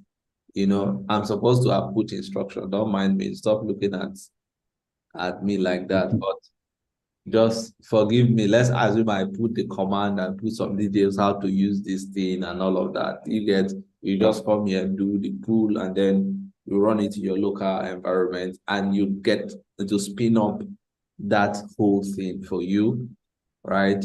Without you having to, and then you test the application, see. So imagine this is a server environment that already has Linux running. Can you see how fast it is for us to spin up new containers? Yeah. Right? Now, very fast. Now, another beautiful thing about this is that, in a server, things can go wrong, right? An application can just crash. Now, imagine you are not running containers. Troubleshooting that thing can be very crazy. Maybe you have to now restart this thing. But imagine you guys are running containers. What you can do is you can start multiple instances of an image, right? Yeah. So if your container is running, your users are complaining, what do? You just start a new instance of that thing. Yeah. Did you get it? Yeah. And so this is where we are now as a world. And now when you start running containers and several containers, okay, because I'm about to end, when you start running different containers and all of that, multiple containers, okay, that's where you now need what we call container orchestration platforms. And that is why, if you've ever heard of Kubernetes, that's what Kubernetes is all about. Kubernetes is now a platform to manage those containers. And do you get it? So Kubernetes is a container orchestration platform, how to deploy your containers, that's your application, in such a way where there's high availability. Because imagine, like I gave a scenario now, whereby your application, something goes wrong with the application. Imagine it's midnight when you are sleeping and snoring. You know, does it mean your users wait for it you will to automatically spin up? Exactly. So that's what we call scheduling with Kubernetes. Mm. Do you get it? Yeah. So, So so no point of troubleshooting and trying to solve problem. no. So it's there's what we call replicas in compute in this thing. Hi, Replica. Chris. Yeah, I'm coming. Okay. Yeah. So we have replicas in in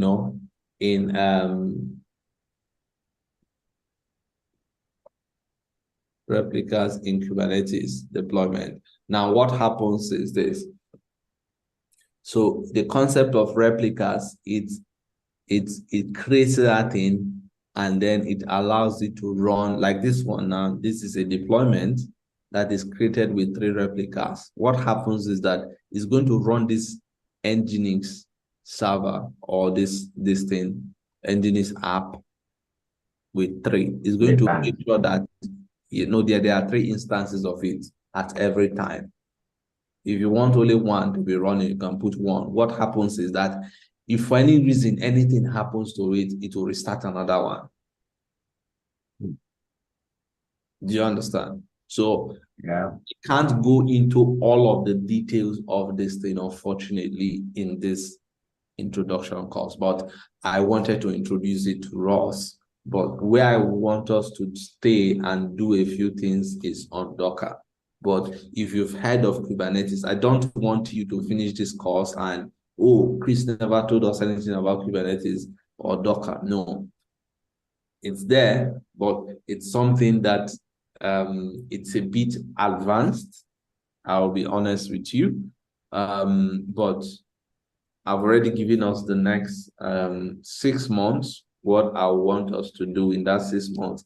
Every month, you guys will have to get somebody from the team, maybe appoint somebody like a leader or a coordinator, maybe 1 or 2 persons to coordinate, and then you pick a topic, and then we'll treat that topic once in a month. Why you guys can be meeting with yourself any other days, but I will dedicate the next 6 months for us, and then we'll deal with some of these things. If we come together and say we want to learn this, I can do that for us. But this is something you need to know. I'm a Kubernetes expert, but I'll tell you I'm still not at the top, because it's something that keeps evolving every day. Like a couple of weeks ago, the Kubernetes 1.28 version was released. They are currently on version 1.29. So you keep pushing. They release new version every 3 months. So yeah. So somebody wanted to ask question. Yeah, so EKS 1.28 is 1 month and 2 weeks, 6 weeks ago that it was released.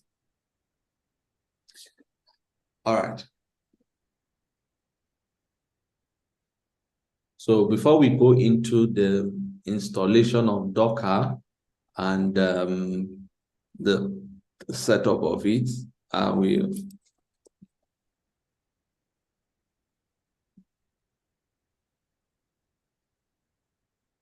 right. So if you're using a Windows machine, which I believe most of us are using, let me send us this link. So this is where you need to go and to download, where you need to go and download and install Docker. So I've put the link here for us. All right. Your questions are? Yes, sir. You've actually answered the question already. Okay. Yes, thanks. All right. Um, so let's get started, guys. Let's all download it and install it and do those basic commands I did. So if you actually install that Docker, if you go to, of course, I've showed you the Docker desktop, but if you install it, it will actually allow you to test it. So if you're using Windows, just follow the command, and once you're done, you click Get Started with Docker. Once we are done, I'm going to give us a simple lab that everybody here will do within the next 20, 30 minutes, and then we'll call it a day.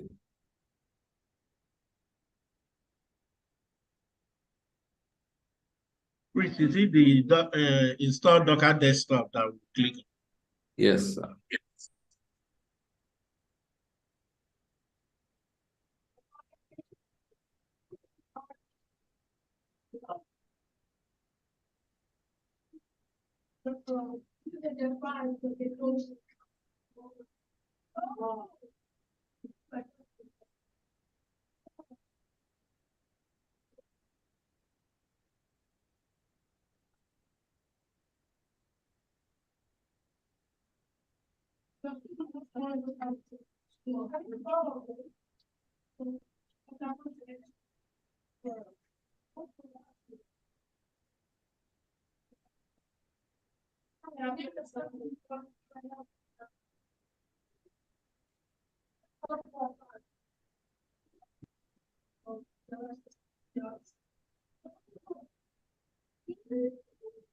It's saying a Docker desktop for Mac with Apple Silicon.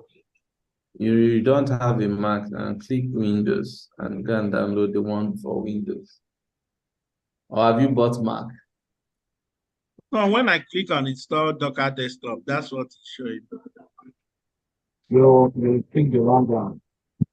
Okay, I've seen it. Go for the first click. You define trouble this night.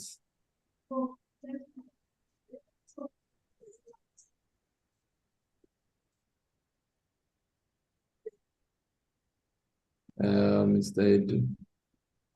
Mr. Henry, right? I say you define trouble. I say you define trouble, Abby.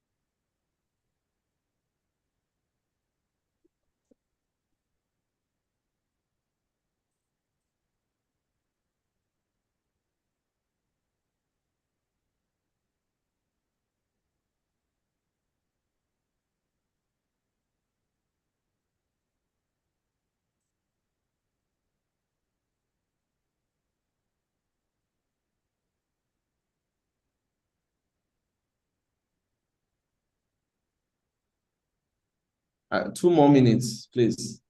Has anybody finished? So that we don't take so much. I want to show us a few more things, and then we can proceed. Because there's a simple task I want to give us now. Because you notice that if you go back to app services, for instance, app services allows you to deploy containers. How many of you notice when you're creating app service, it asks you, it gives you three options. Do you have a code, a container, or one other option, right? To deploy. How many of you remember that when you're creating app service?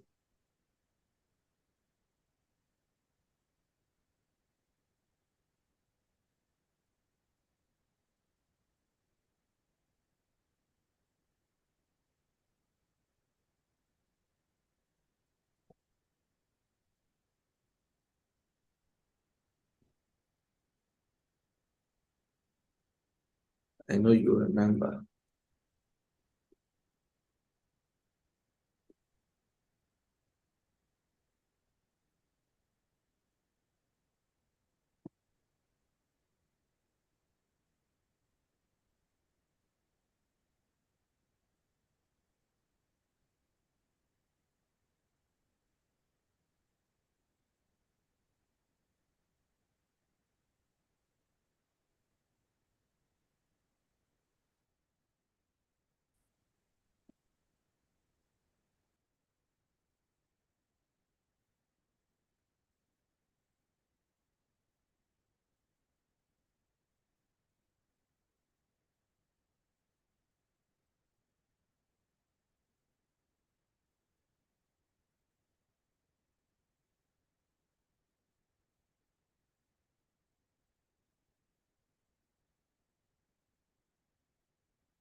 Are we not done? Yes. Are we still running it? We need to do something now. Yes, it's taking time. I The hope the network is Docker bad, so desktop it's will not take downloading over slowly. our system.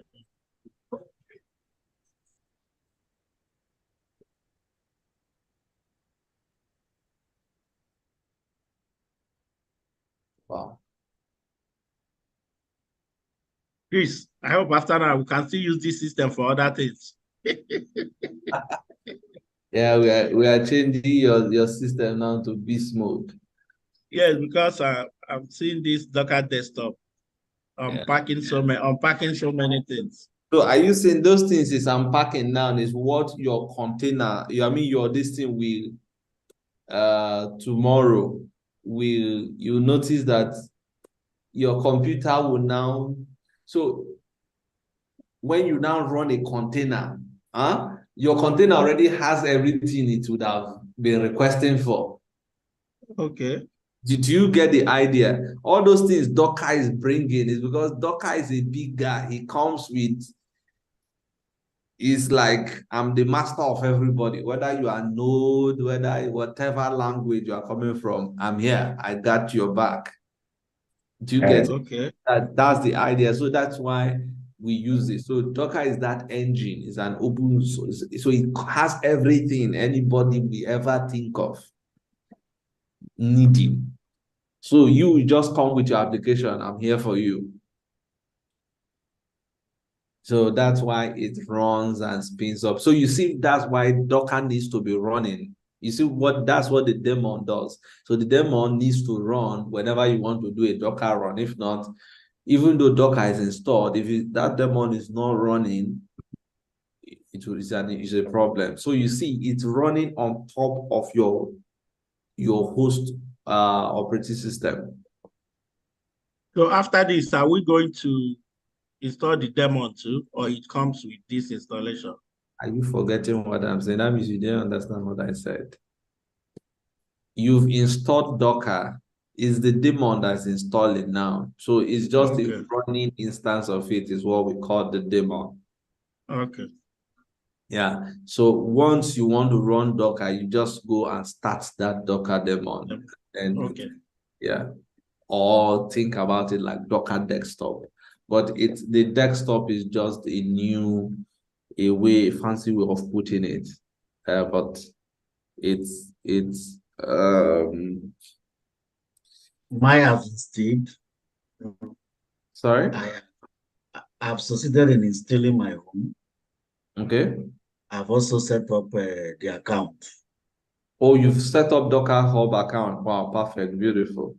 Beautiful. So try to do Docker run hello world and see if it runs.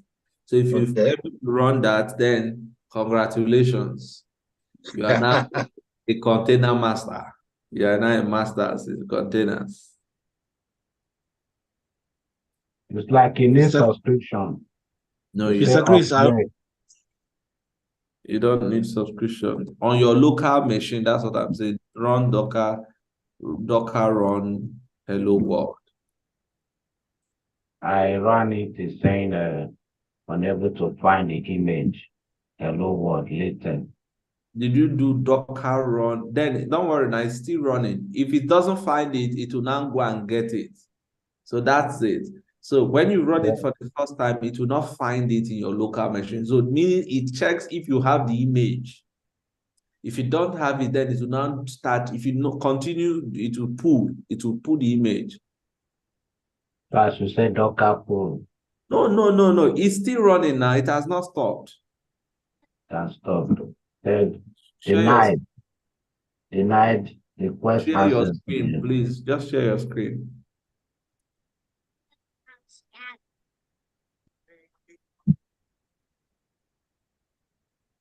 What I got.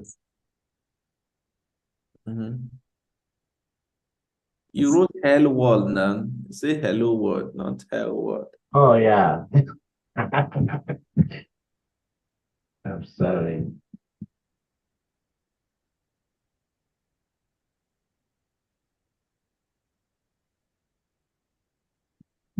None of us want to go to hell world. So are you saying the first thing it told you was unable to find that image, and then it couldn't find it, then it pulled it. So congratulations, this man is a container expert. Can you imagine? Oh my God. All right. So do Docker. So check if you have any this thing. Docker space. That's good. Yeah. CC. Then do PSA.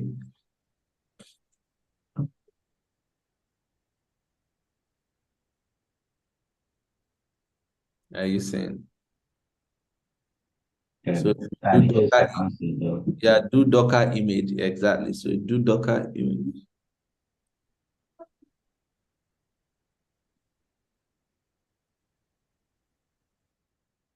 Add S. Docker images. Okay.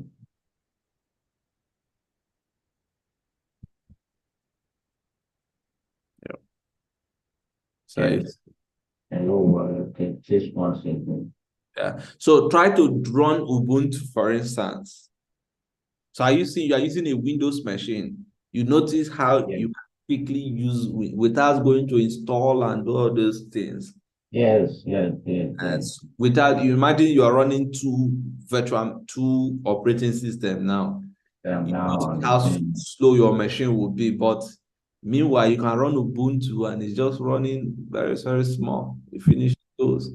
Can you see the size of that hello world? It's 13.3. Yeah, 13.3. Run Just Ubuntu. like Yes. Yeah. mobile app. It's so tiny.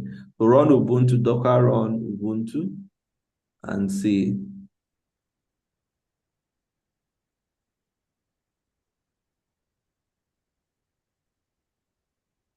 Yeah. Run it. So you notice this one. So you see the first time you run it, it will pull it. Yeah. Are you saying? But what happened is that it exited, right? You know why I said it exited? Because you need to run it in an interactive mode. It's an operating system, so you need to enter inside of that container. So, but if you Docker images again, you see that you now have that image locally. So the next time you run it, it will not pull that image again. So do Docker images to see if it's among the images you have on your local machine now.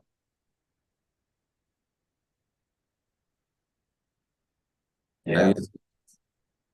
77.8. So imagine an operating system, a full operating system. Yeah. Are you saying? Now I understand what you're saying. Yeah. Are you seeing a full operating system? Can you believe that? Just compress it and make it so smooth. Exactly. So if you do that Docker run space interactive, that's IT, then give it that name so that you from this to see that you can move from this your machine Docker run space -IT. Yeah, space, then Ubuntu, then Bash. That's the mode. You want to put it in Bash mode. Yeah, enter. So you see you are inside the Linux machine. Very fast. Yeah. That's still very fast. Yeah, so imagine, so are you seeing now if I tell you test something on Linux, for instance, you don't need to crack your head and you can do it like this. Right? And you can create users like all those Linux practicals. I didn't want to teach some of you how to do this when that time we asked you to go and learn Linux, but this is what I expected somebody to do instead of trying to install Linux. It's a waste of time. We have to be going through VirtualBox. Yeah. How to install VirtualBox, and then on top of VirtualBox, now you install the Can you imagine?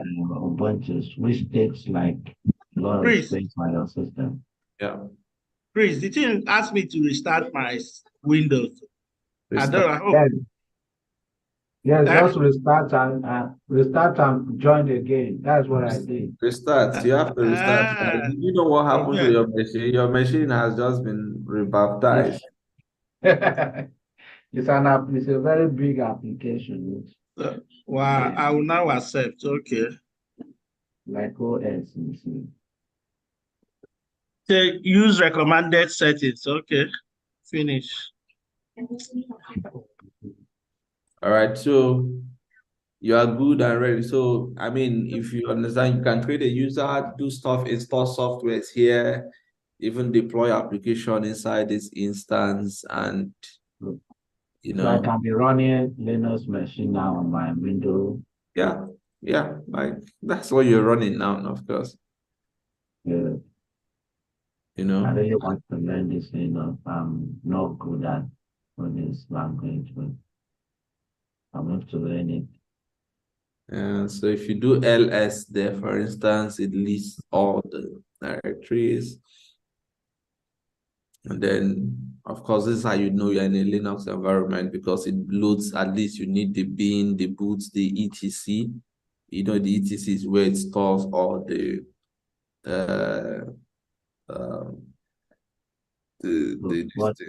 and then you have the variables and then the temporary locations. So those are the basic, and then you have your root user. So all these directories, can I still find it on my Windows? No, Windows uses a different this. Okay. It has some of them like the etc you find, That's where your software is installed. Windows have it.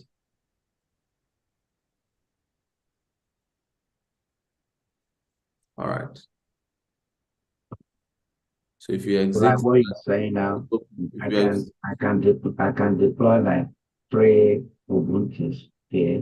Yeah, if you open another instance of CLI, you note of this your command prompt now, you can still deploy another one. Deploy another one, deploy another one. They're all running at the same time. I mean,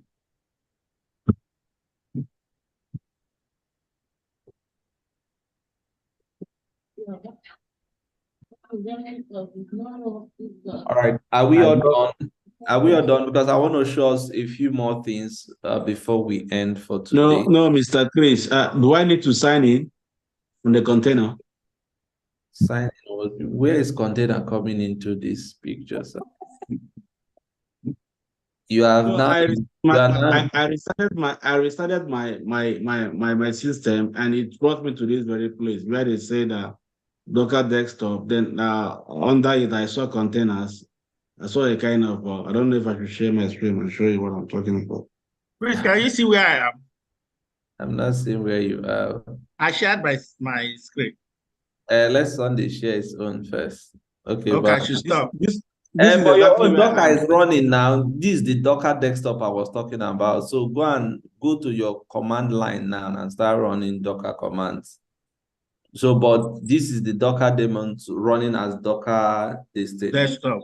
Yeah, Docker desktop. Yeah. So this is Docker desktop and all of that. So yeah, if you open there, So if I go to my terminal now, you can start running Docker commands now. The first this thing you at least do Docker run hello world. So I check the version. local this thing on this. You need to check version first. Be sure it's running.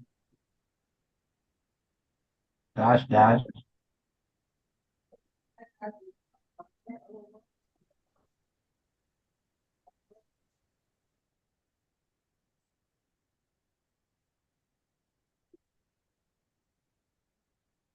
Docker run. Space 1. Dash.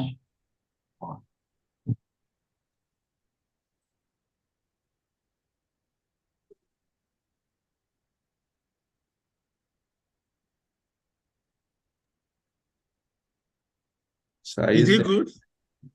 Are you not Yep. saying hello from Docker? Or you want Okay. another miracle? Huh? I say, oh, you want to do another miracle? Okay.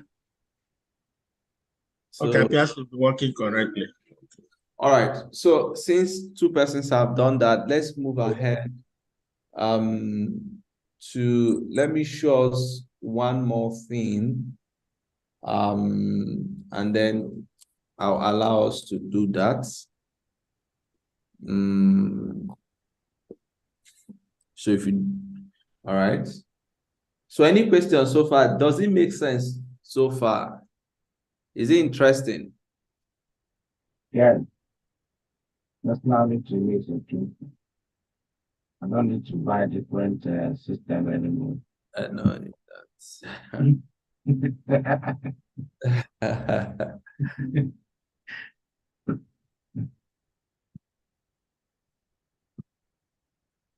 all right. So back to there's something that we're going to do now.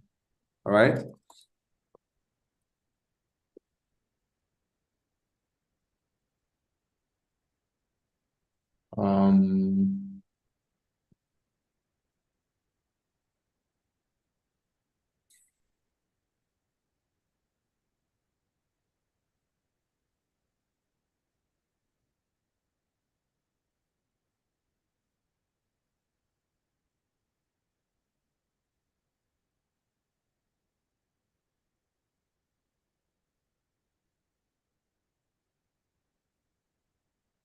All right. So there's this lamp we are going to use, but let me show you guys something real quickly. Now, you know what we've been interacting with is for an already existing image, right? An already existing container, right? True or false? We are just doing Docker run, Docker pull for something that is already existing.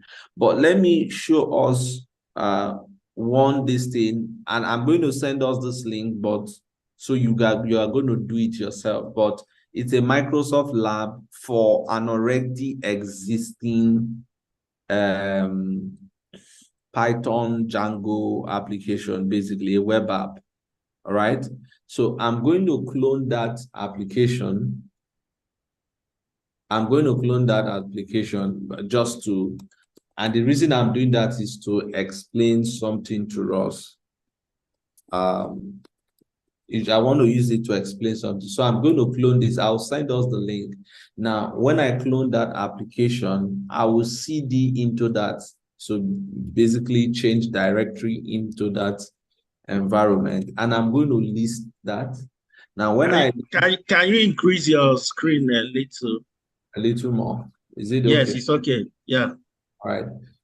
Thank you. All right, sir. So you see the Docker file, right? Yes. Docker file. Now, if I cat that Docker file, cat is a Unix-based command to show you Unix command, basically. You see the content of that file. Now, this is how a Docker file is.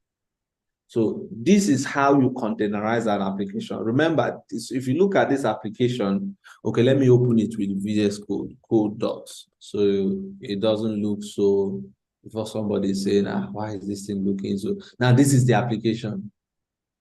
I think some persons will appreciate this one better. But imagine if you're in a Linux machine, in a server, this is what you'll be seeing. Sorry, I'm used to that for now. But let's see, this is the application when you are looking at the application. Now, so they wrote this app. This app has code and the rest of them. Now, I don't want to start installing everything that this container needs to run. I mean, this application needs to run. Do you understand it? I don't want to, I want to test this application. I don't want to bother myself and start downloading all the dependencies of Python because it's a Python file, it uses Django, right? So I don't want to. So what I will just tell the person to do, please containerize this application for me. Now, what they do, how they containerize it is they go and create, like I told you, you create a Docker file. Now, this is how a Docker file looks like. Now, like you remember what I said, the Docker file, when you're containerizing something, it's just you declaring and putting forward some bunch of dependencies and binaries. Remember, that's what we talked about. The application needs binaries, yes, and it will run. So these are all the dependencies and binaries for this application. So I'll just say, give it to me. Let me run it on my local machine. Are you getting it? So whether you are using Linux or Windows, I don't care. Just give me all the dependencies. So the person will put all of them inside of what? A Docker file. Does it make sense? Now, I'm going to explain to you what this file actually means.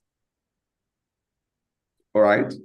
Now, if you look at that file, now, the first group of commands installs the app requirements in the environment. Now, if you look at every Docker file you see, we start from a from file.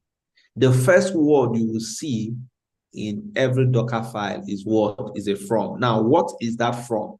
That from means that if you see as I hover over it, can you see what is underneath it? What did he say? He said he sets the word, the base image to use for what? For subsequent what? Instructions. Are you getting it? It means that all these commands will be running on top of what? This command. Does it make sense? So what it means is that if you go to Docker Hub, you will find these people here, this Tiangolo US, this use git. This thing means what you see is what you get. Nginx flags. So basically, they created this base image and anybody can use it. So what you just do there is the developers, all right, maybe if they develop a Python application and all of them. So you don't need to necessarily install, like I know most of you, Python may not even be installed on your machine, right? So you don't need to install Python. What they just do is that they specify in an image. So this Docker file will, first of all, if I run this application, it will check my local machine. Does Chris have Python? If I don't have it, it goes there and brings it down. If I have from my local machine, it will just pick it and use it. Do you understand? So it will get all this thing. Then this command is, specifies where it needs to run this thing. So what happens is that it takes my code, it makes a directory called code, it moves into that directory, it adds a requirement. So if you come here, you see requirements.txt, you see it adds it. So this is where the thing has specified the Django command, right? So if I go back there, so it adds that file, and then of course this one now is that those commands is actually making sure that like I told you, that it's possible that one of the challenges of container application is security, right? So to ensure that somebody does not go in and manipulate my server or something, I want to actually create a password, all right? I'm just telling it, I want you to create a kind of secure connection for me. Basically, that's what this thing is trying to say. And then here, this is my run command. If you understand Linux a little bit, you notice that this thing, I'm just changing the implementation of this init.sh file. So this code actually needs this file to run. So this is the file that is running this code, this thing. So this thing is running a server. It's using this file called manage.py, which is here. This is the file here. So this is the file that is running this whole thing, right, inside of here. And then it's going to run on my local machine on a port 8000. It's going to run with an IP address and map it to port 8000. So I specified that thing in my Docker file and just say, change this thing, make this thing an executable. That's the meaning of U plus X. And then I'm saying expose port 8000 and map it to 22222. And then I also put the last thing here. I'm putting my entry point. My entry point is the init.sh, which is this same file, which is this file here. Now, what is going to happen is I'm going to this application. I have containerized this application now. Now, this application has been containerized. Now, what I'm going to do now. Please, Chris. Yes, please. When you click on the Docker file, does that containerize it on its own, or you do something before it containerizes? And this is already a containerized application I'm using, for example. Okay, because I wish to know how to containerize something like that. An application, yeah, you can learn it, but you see, there's no straightforward way. You need to know what the application is doing. All right. That's the bottom line. So the questions to ask your developers, let's assume you want to containerize an application somebody built. You need to know the application. For instance, if this application is used, I'm not the one that wrote it. I just downloaded this application to use. Okay, but I'm just showing you that the command needs to have a from. Okay? If it's a Windows application, for instance, here, what you expect to see is like that Microsoft core. You remember that Microsoft core, right? That is what will most likely be here. It will be from something, Microsoft, whatever, that base image to make sure it can run on Windows. Are you getting it? So, but this from is like the base image for every other thing to run. Right? Now, this one is, I'm saying that I want, now this run, if you see, if I hover over it, it says execute any commands on top of the current image as a new layer. So what happens is that it runs that command. So how the Docker file runs is that it implements this thing one after the other. So when it runs, it builds on top of what it has run before. It builds on top of what it has run before. So these are all the steps I need to be able to run to be able to successfully enter into this point in the application, which is my entry point to this code. All right. It's a little bit advanced, but what I will tell you is the more you get used to writing and interacting with developers, you understand how to create a Docker file. It's not very complex. It's not very complex. You just ask them, what kind of application is this? Okay, which file do I need to, is my entry point, for instance? They can tell you, no, it's not. There's no entry point. It's a CMD. If it's a CMD, you use this one here. They're a little bit the same, but it has a little bit difference in the sense that this one can specify a file and hold some variables. So you can pass in some variables where this one, while entry point does not allow you to pass a variable. You need to specify like a file, which is this file. Somebody wrote, this is a bash script. You know, it sets a variable, it echoes starting SSH, you know, service start. Yeah. Sorry, not as if I want to take you back. Mm. Now you're using an existing file, doc file. If we are to do it, how do we get to this VS Code and this doc? That's how do we get this doc file onto this VS Code that you are on now? Download the application now from wherever it is. It's very simple now. Okay, when you download it, you now pull it or like cloning it to this place. I don't understand what you mean. If you're working in your company, you already have the code now. For instance, you want to Dockerize, you open it now and then create the Docker file. I'm not sure if that's your question. Yeah, you create it on VS Code. Am I right? This is your question, sir. Where else do you work with code? Okay. Is it not VS Code? It's not. That's your IDE. VS Code is an IDE. So you can open anything in VS Code. Okay. Right? Okay. You can open anything in VS Code. I was trying to open it Sorry here. for taking you back. Okay. No. I'm just trying to explain some. VS Code is an IDE. Visual Studio is also an IDE. Eclipse is an IDE. Do you understand? There are several IDEs.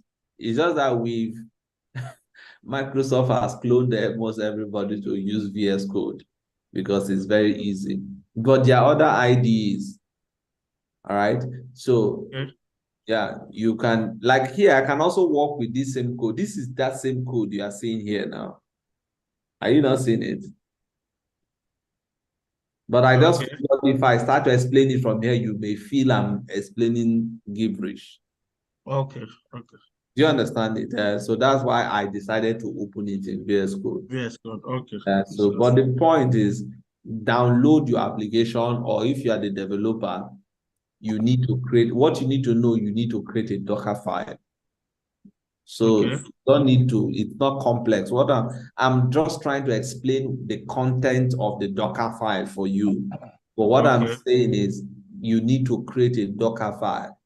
That's what is most important. Are you getting it?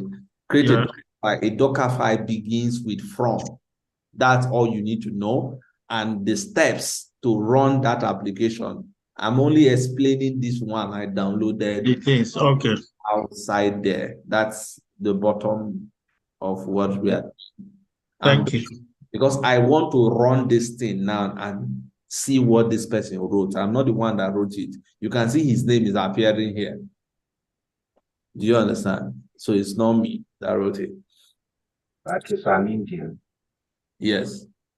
So this application now, I'm going to be sure I'm in the Docker, in the location where the Docker file is. So whatever directory, if you do pwd, whatever directory you are in, make sure that if you do an ls, the Docker file, you are on the level of the Docker file. All right. Do you get it? Make sure you are on the level of the Docker file. That's how you'll be able to do that. Now, what is going to happen is the next thing I need to do now is I do what we call Docker build. Remind me, if it's .NET, I need to do .NET build. Now, because it's Docker, I need to do Docker build. All right. Now, the next thing you need to do is give this thing a name. All right. Now, I want to build this application. Okay. I'll say build, and then I also want to give it a tag. Right. I'll give it a name. Let's call it test app. Right. And then let me tag it latest. Right. And then I'll end it with a period, which is a full stop. And then now the moment I start building data application, what is happening is going to run all those commands inside here, one after the other. Are you getting it? Are you seeing it? It built my application and told me, okay, I've built it. Now, what will happen now is if I run Docker images, you notice I should have that image. Are you seeing the name? Test app. Do you see it? Huh? Are you seeing test app? Yes. And you see, I gave it the tag of what? Latest. Latest. You see, 220 seconds ago. Now, what is going to happen? I'm going to build that application again. This time around, I'm going to change the tag. Now, so this is why Docker is nice, because for every time you run it, for instance, I can give it tag 2.3. Now, you see it to run it again. Now, if I don't do Docker images, you see, if I go back to the most recent one, you see that the name of the app is what? Test app. The tag is what? 2.3. So let's assume I want to run that through 2.3. Are you getting it? Right? So you see, the same thing I was running from terminal here is what I'm still running on VS Code. Hope you know, right? It's still the same Docker, whatever. Right? Hope we are not confused. No, we are not confused. All right. So I'm going to do, what's the command to run Docker now? Who can give me the command? Docker run. Exactly. So I want to run that application now. But you know, if I do this thing, if I don't run it in interactive mode, you know, it will just start and stop, right? So I want to run it so that I can see it. So I run in Docker run. I do what? IT. Now, the next thing is I need to specify the name of the app, right? And the tag. So I do test dash app. All right. That one was 2.3, right? Yes. And then on my machine, now this here is where you now need to, it gets a little bit tricky. Now, I need to map this thing on my machine to what we call ports. I don't want it to just use anywhere on my, and this is why Docker is, this is the beauty of Docker actually.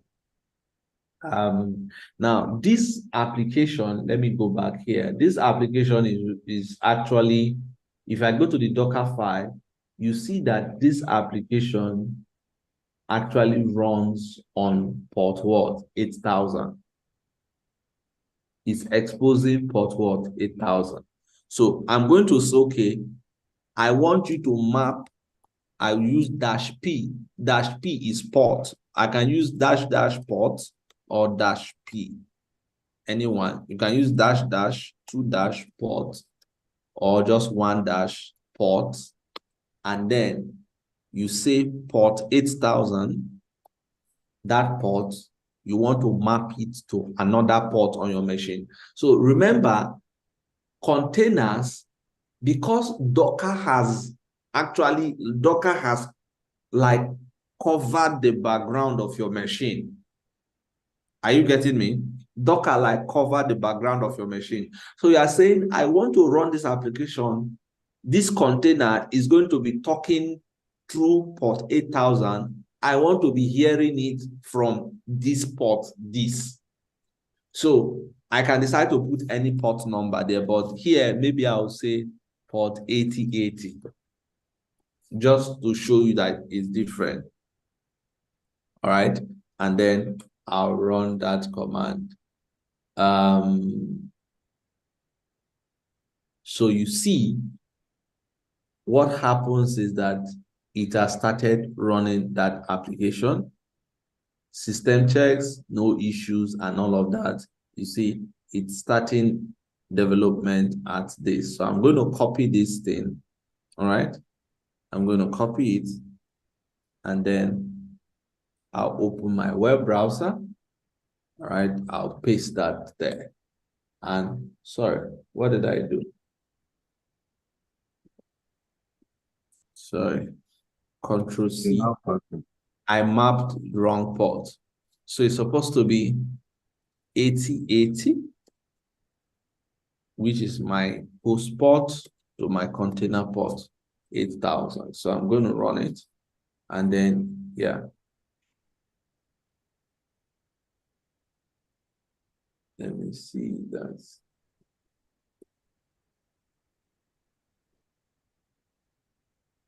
Why is it not allowing me to map ports?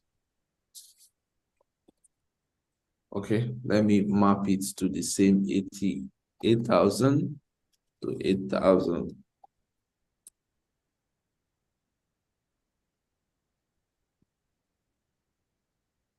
And here, paste that.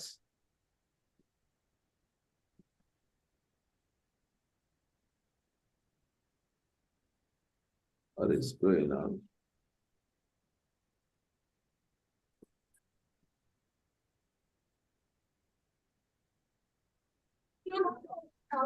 The message on red. What is it? No, it's not a problem. Okay. It's just I need to update something, but it's fine. It's not an issue. Control C. Why is it not coming up?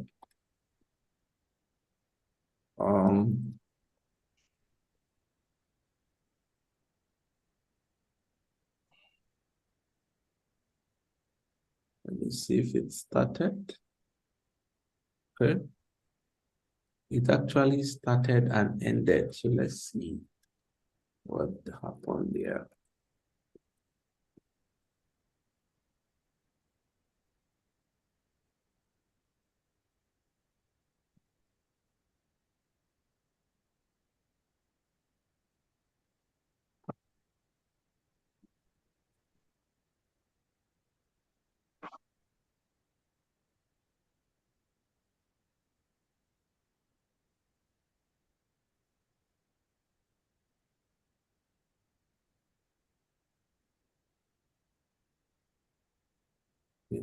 Let me follow what they actually recommended.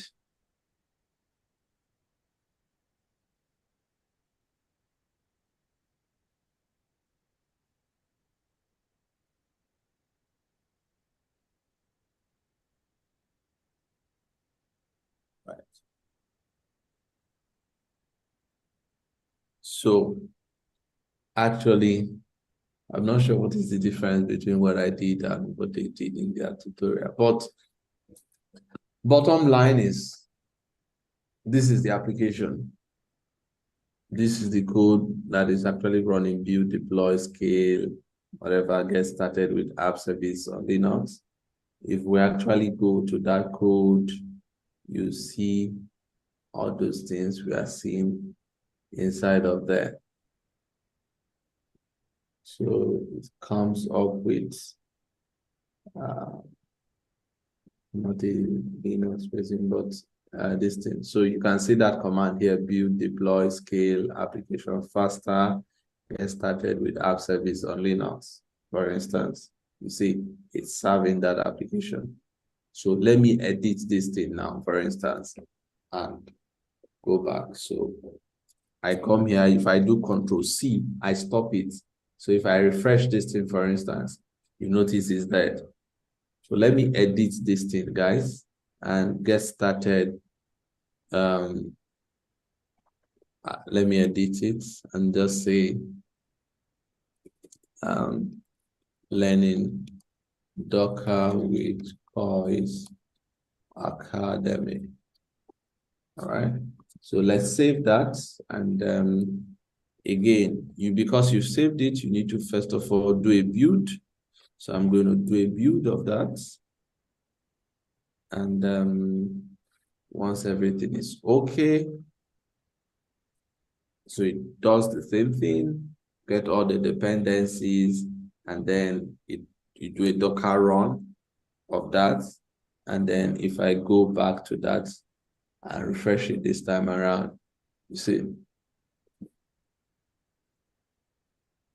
right? So it shows you that, you see, and I'm not installing anything.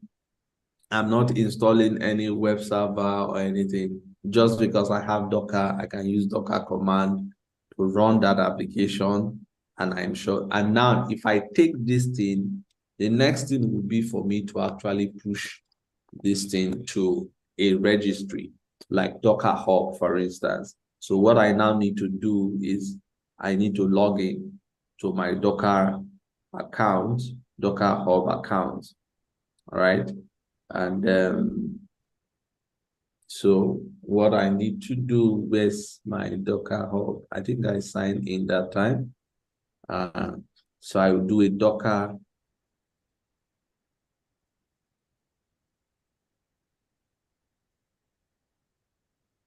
Sorry, where's my, can't find it again.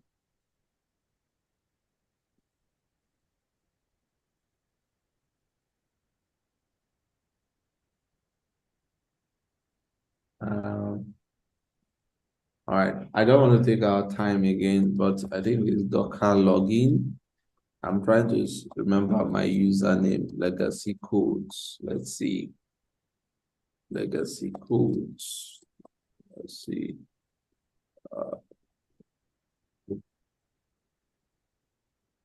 I know it will fail because I can't remember.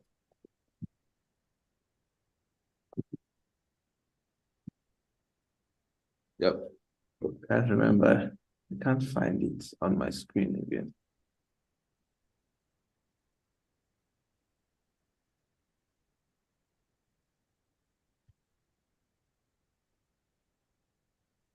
So you log in, and then once you log in, you can actually create a new repository, and then you push that one up there, and you notice Docker will. Is it the same command like the way you use the Docker push? Yes. Command the way. Yeah, so you use Docker push. Yeah, legacy codes. What's my, let me check password.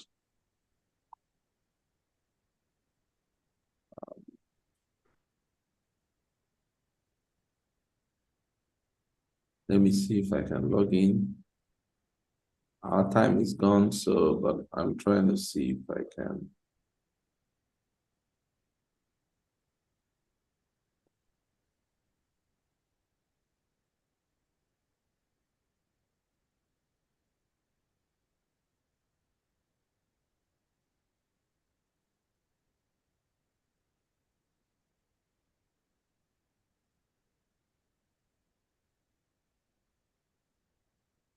All right, so yeah, basically And that is that. So I'm going to send this link to Ross so that we can just follow the same thing, do just what I did now, how to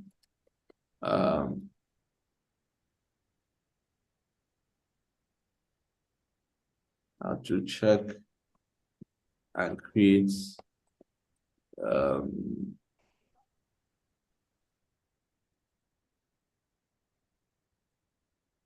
okay, so let's see. Login. So let's see. Okay, so the username is this.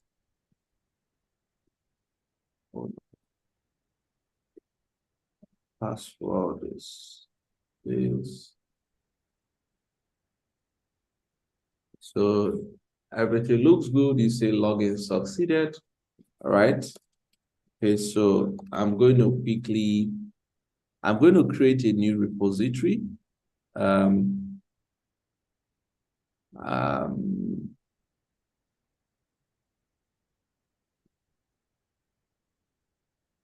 going to create a new repository.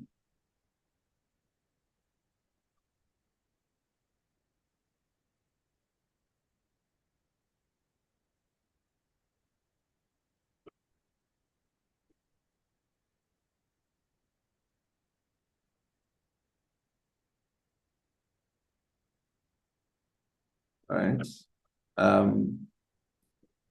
Okay, sorry, let me share the screen so that I will see what I'm doing. So I could go to repositories. All right, I'll create repository and then call the name test container app. Right, and then it's public. Great. All right, so this is what I want to push my code here now, right? Okay.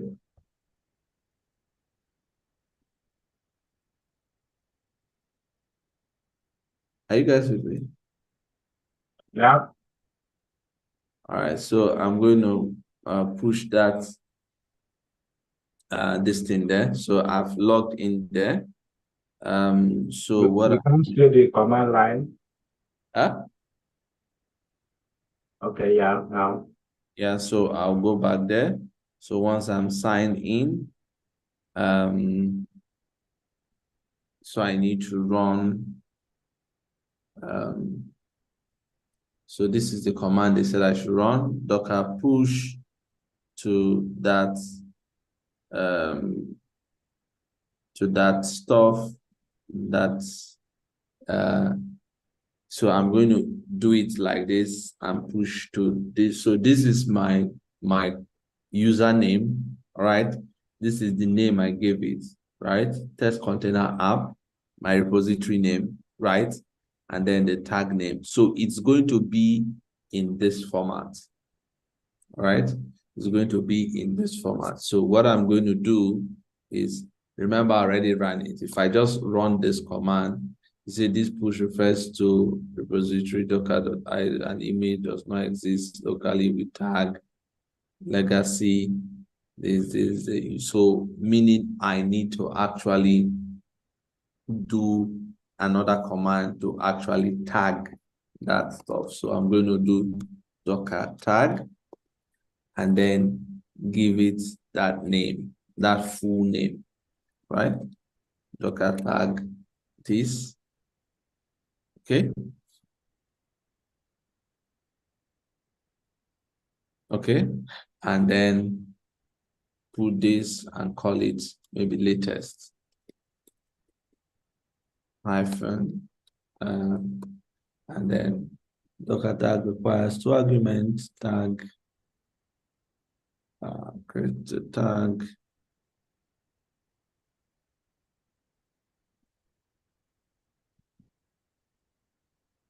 sorry, Docker tag. I'll give it the name I want to give it, which is app service tutorial. And then I put the location where it needs to go, and then I click on enter, And then the next thing I want to do is I push that command, and then this is it. And then it pushes that thing for me.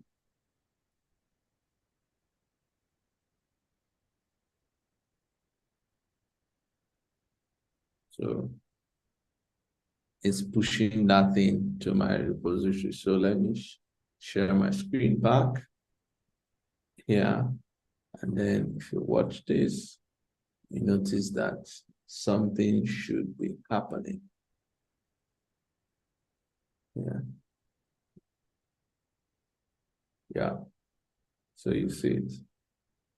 So you see, if you want to actually, if all of you here want to actually work with this, for instance, this is what you need to use. You can just do Docker pull this, and then you can actually make use of this thing and then work with it in your own environment. I'm going to give us the link so that we'll practice this in our own environment. Chris, Yep. this Docker Hub, back to the Docker Hub, sorry. Yeah. Okay, is it that what we installed? No, now Docker, you don't install anything online. Now this is where you create an account. This is not what you install. Okay, so we need to have this account too. Yes, you need to create a Docker Hub account. So, like I said, you need to know Docker Hub is like GitHub. What is GitHub? Yeah. GitHub is a place where your code is living, right? Yeah. Now, you need a place to be saving your images, right? Docker Hub is where that is a hub where your images are stored. You understand? Okay. Now, within Azure, let me go into Azure and also explain this one to us because it's very, very important and key. Within Azure, we also have a place where you create your containers, and where something like Docker Hub within Azure, that place is called Container Registry, ACR, Azure Container Registry. All right. So if I say Container Registry, you see it here, Container Registries. Now, you can create a container registry, okay? Now, your container registry would be used to save your what do you call it?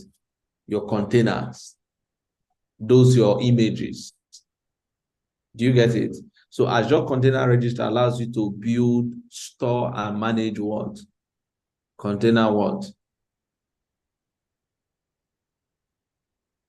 Images. Yeah. So if you, like I said, Docker Hub is free, but your company, if your company is using Azure, they will not want to go and be storing their images in Docker Hub. Do you get it? Because Docker Hub is private. Imagine your company putting all their images. Imagine your container images of $1 billion company. You can put it on Docker Hub. I'll come and download it now. And modify it. Exactly. So nobody puts Docker Hub is just for open source. Do you get? Even though they have created their own paid version now, but still a lot of people don't use, and that's why I think Docker is really trying to move away, because they've given a lot to people and other companies have now come and used them to make profit. So I've been using a free account since I knew Docker Hub. Meanwhile, and everybody just pushes their own code there and all of that.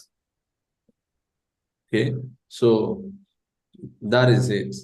So Docker Hub, you need to create an account. But for Azure, to use this, the tutorial I'm going to send us actually uses container registry. So you will create your own container registry, just the way you create stuff. You can test ACR. And then, sorry, let me use this group, and then there's ACR.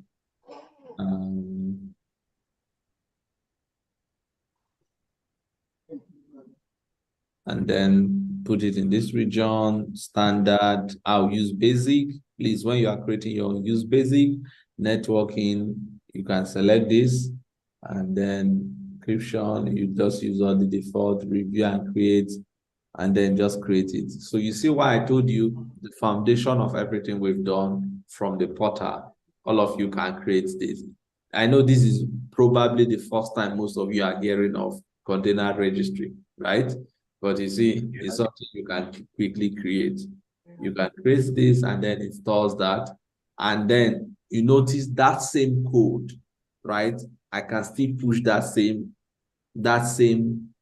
image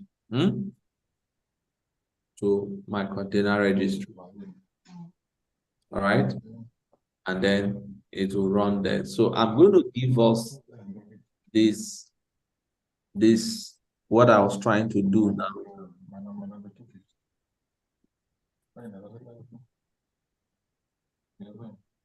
I'm going to give us this to follow.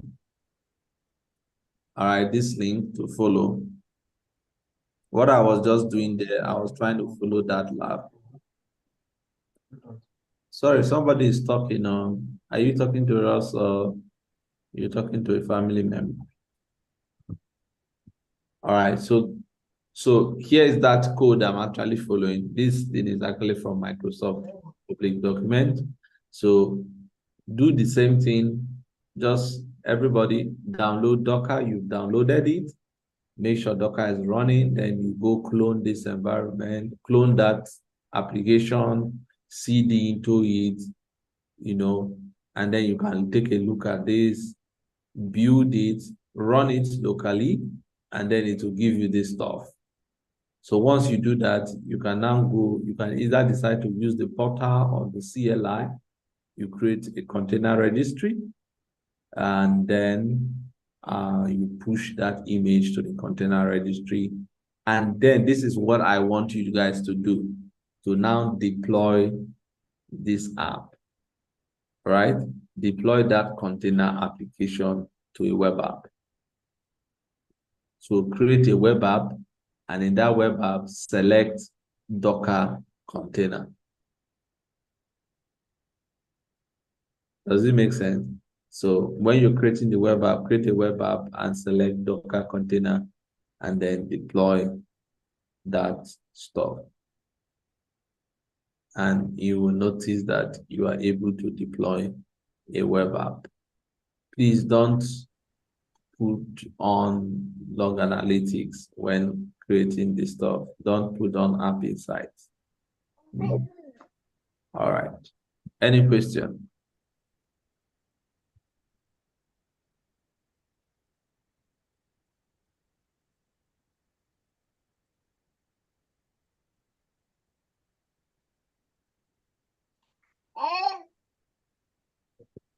Any questions?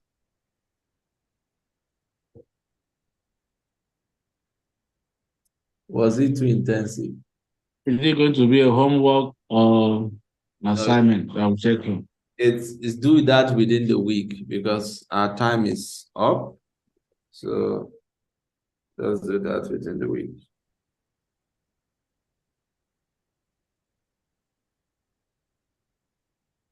Okay, you can, is it Linux or Windows we are doing? Which one is if it's Linux? The question is coming from where?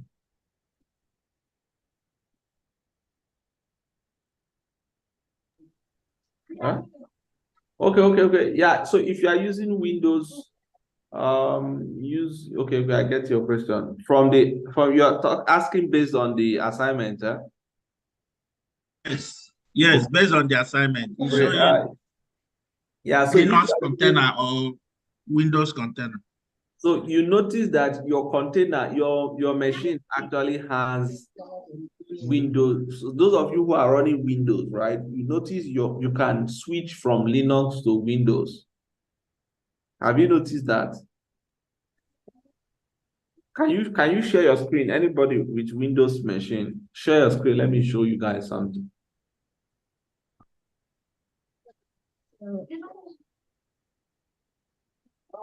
I think this is the only place that Windows users have advantage. Your Docker daemon is still running, right? Click on, yeah, I see it's still running. Click on this arrow up here, down here rather. Which arrow? Here, this thing. Here at the bottom, yeah, click that. Now you see Docker is running, right? Can you see Docker here? Right click on Docker. Now, if you right click on Docker, you notice something that Docker is running. You see that it's running, right? And you see, okay, you have actually created a Docker Hub account in the Henry 75. Okay, yes, I created something like that, yeah. Yeah, I can see that you've actually created an account. Now, good, that is fine. I see you also installed this thing there. Okay. Now click on change settings. Now, scroll down. And we scroll down there.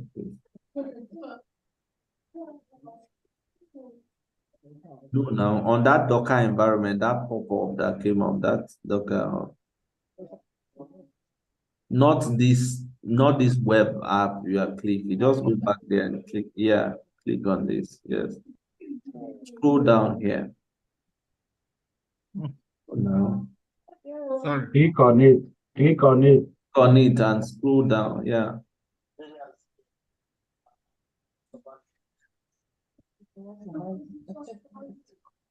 Can you cancel that thing and scroll down, sir? Cancel at the bottom, not that. Cancel at the bottom. Click cancel now. Fine. Yeah. Scroll up. Okay, click on Docker engine on the left-hand side. Okay. Now, where is that thing? Click on general again. I have to click on what? General. Okay.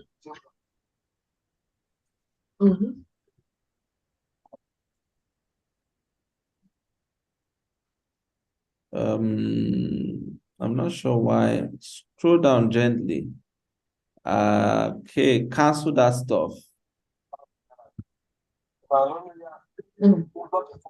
Cancel it. Just cancel. Close this thing. Close. Just close this stuff. Close it. Close the window, sir. Close this. Okay. This one? Yes. Go back and go and click that Docker environment again. Open and let's see. That arrow, click that arrow and go to right click on it. Right click, yeah.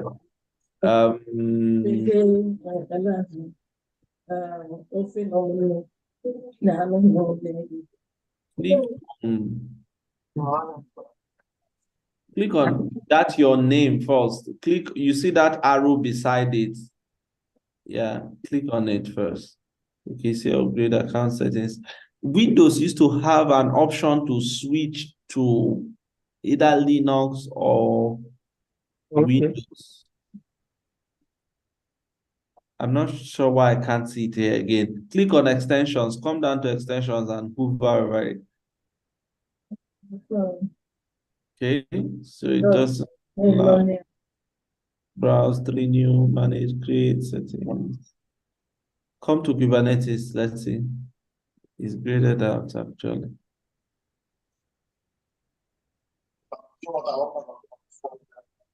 Can you click on restart? Let me see.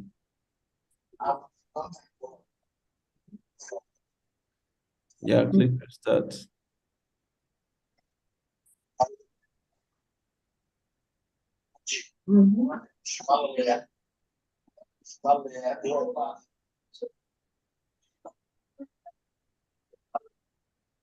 What did it pop up? What did it ask you, sir? To make allow this to make changes. I say yes. Okay, okay. Wow. So previously, I wanted to show previously Docker, when you run Docker on Windows, it allows you, it gives you the option to run it either on Linux or Windows. Okay. Yeah, so, but try running it on Linux. I really don't know why Microsoft is trying to, okay, sorry, don't have issue with them. But containers is a Windows, I mean, it's a Linux thing. So I don't know how they came up with the idea of running it in a. Okay, come down to this place at the bottom left-hand side. Click that three dots. No, click the three dots where you have, yes, let me see. It's not there. It's different things that are over here. Yes, anybody that find it, just let me know. Wait, let me see how to change Docker to Windows. It's still showing the same thing, but I'm not seeing it.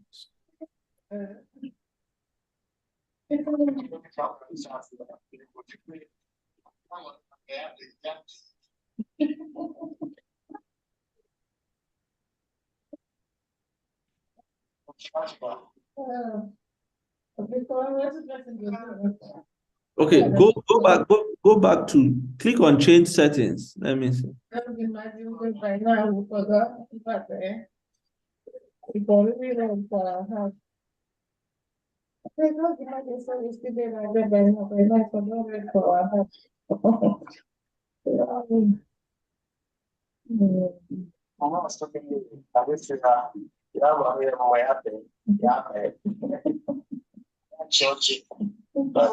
Okay, Henry, is it your place that we are hearing the background? Or is it another person? Sorry. They have gone out. Okay. Sorry. No, Wala, no, it's fine. Because the thing is streaming, so Yes. the person should make sure it's not a private. It says go to navigate settings, and then from the settings icon, you can also locate the settings.json.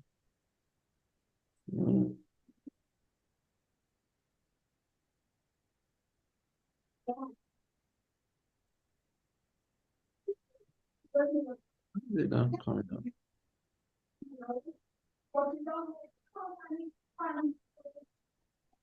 I don't know.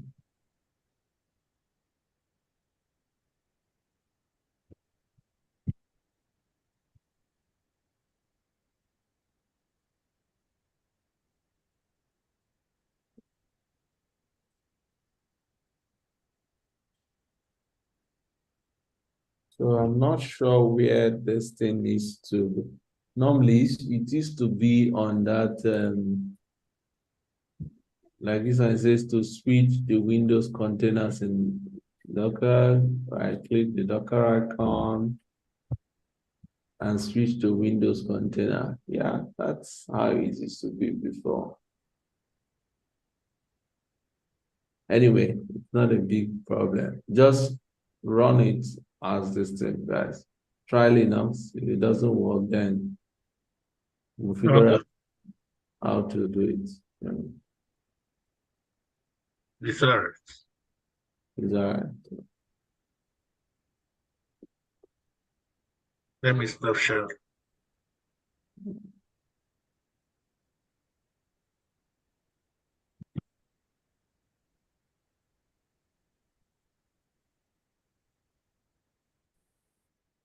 All right, guys. Thank you very much. Do we have class next week?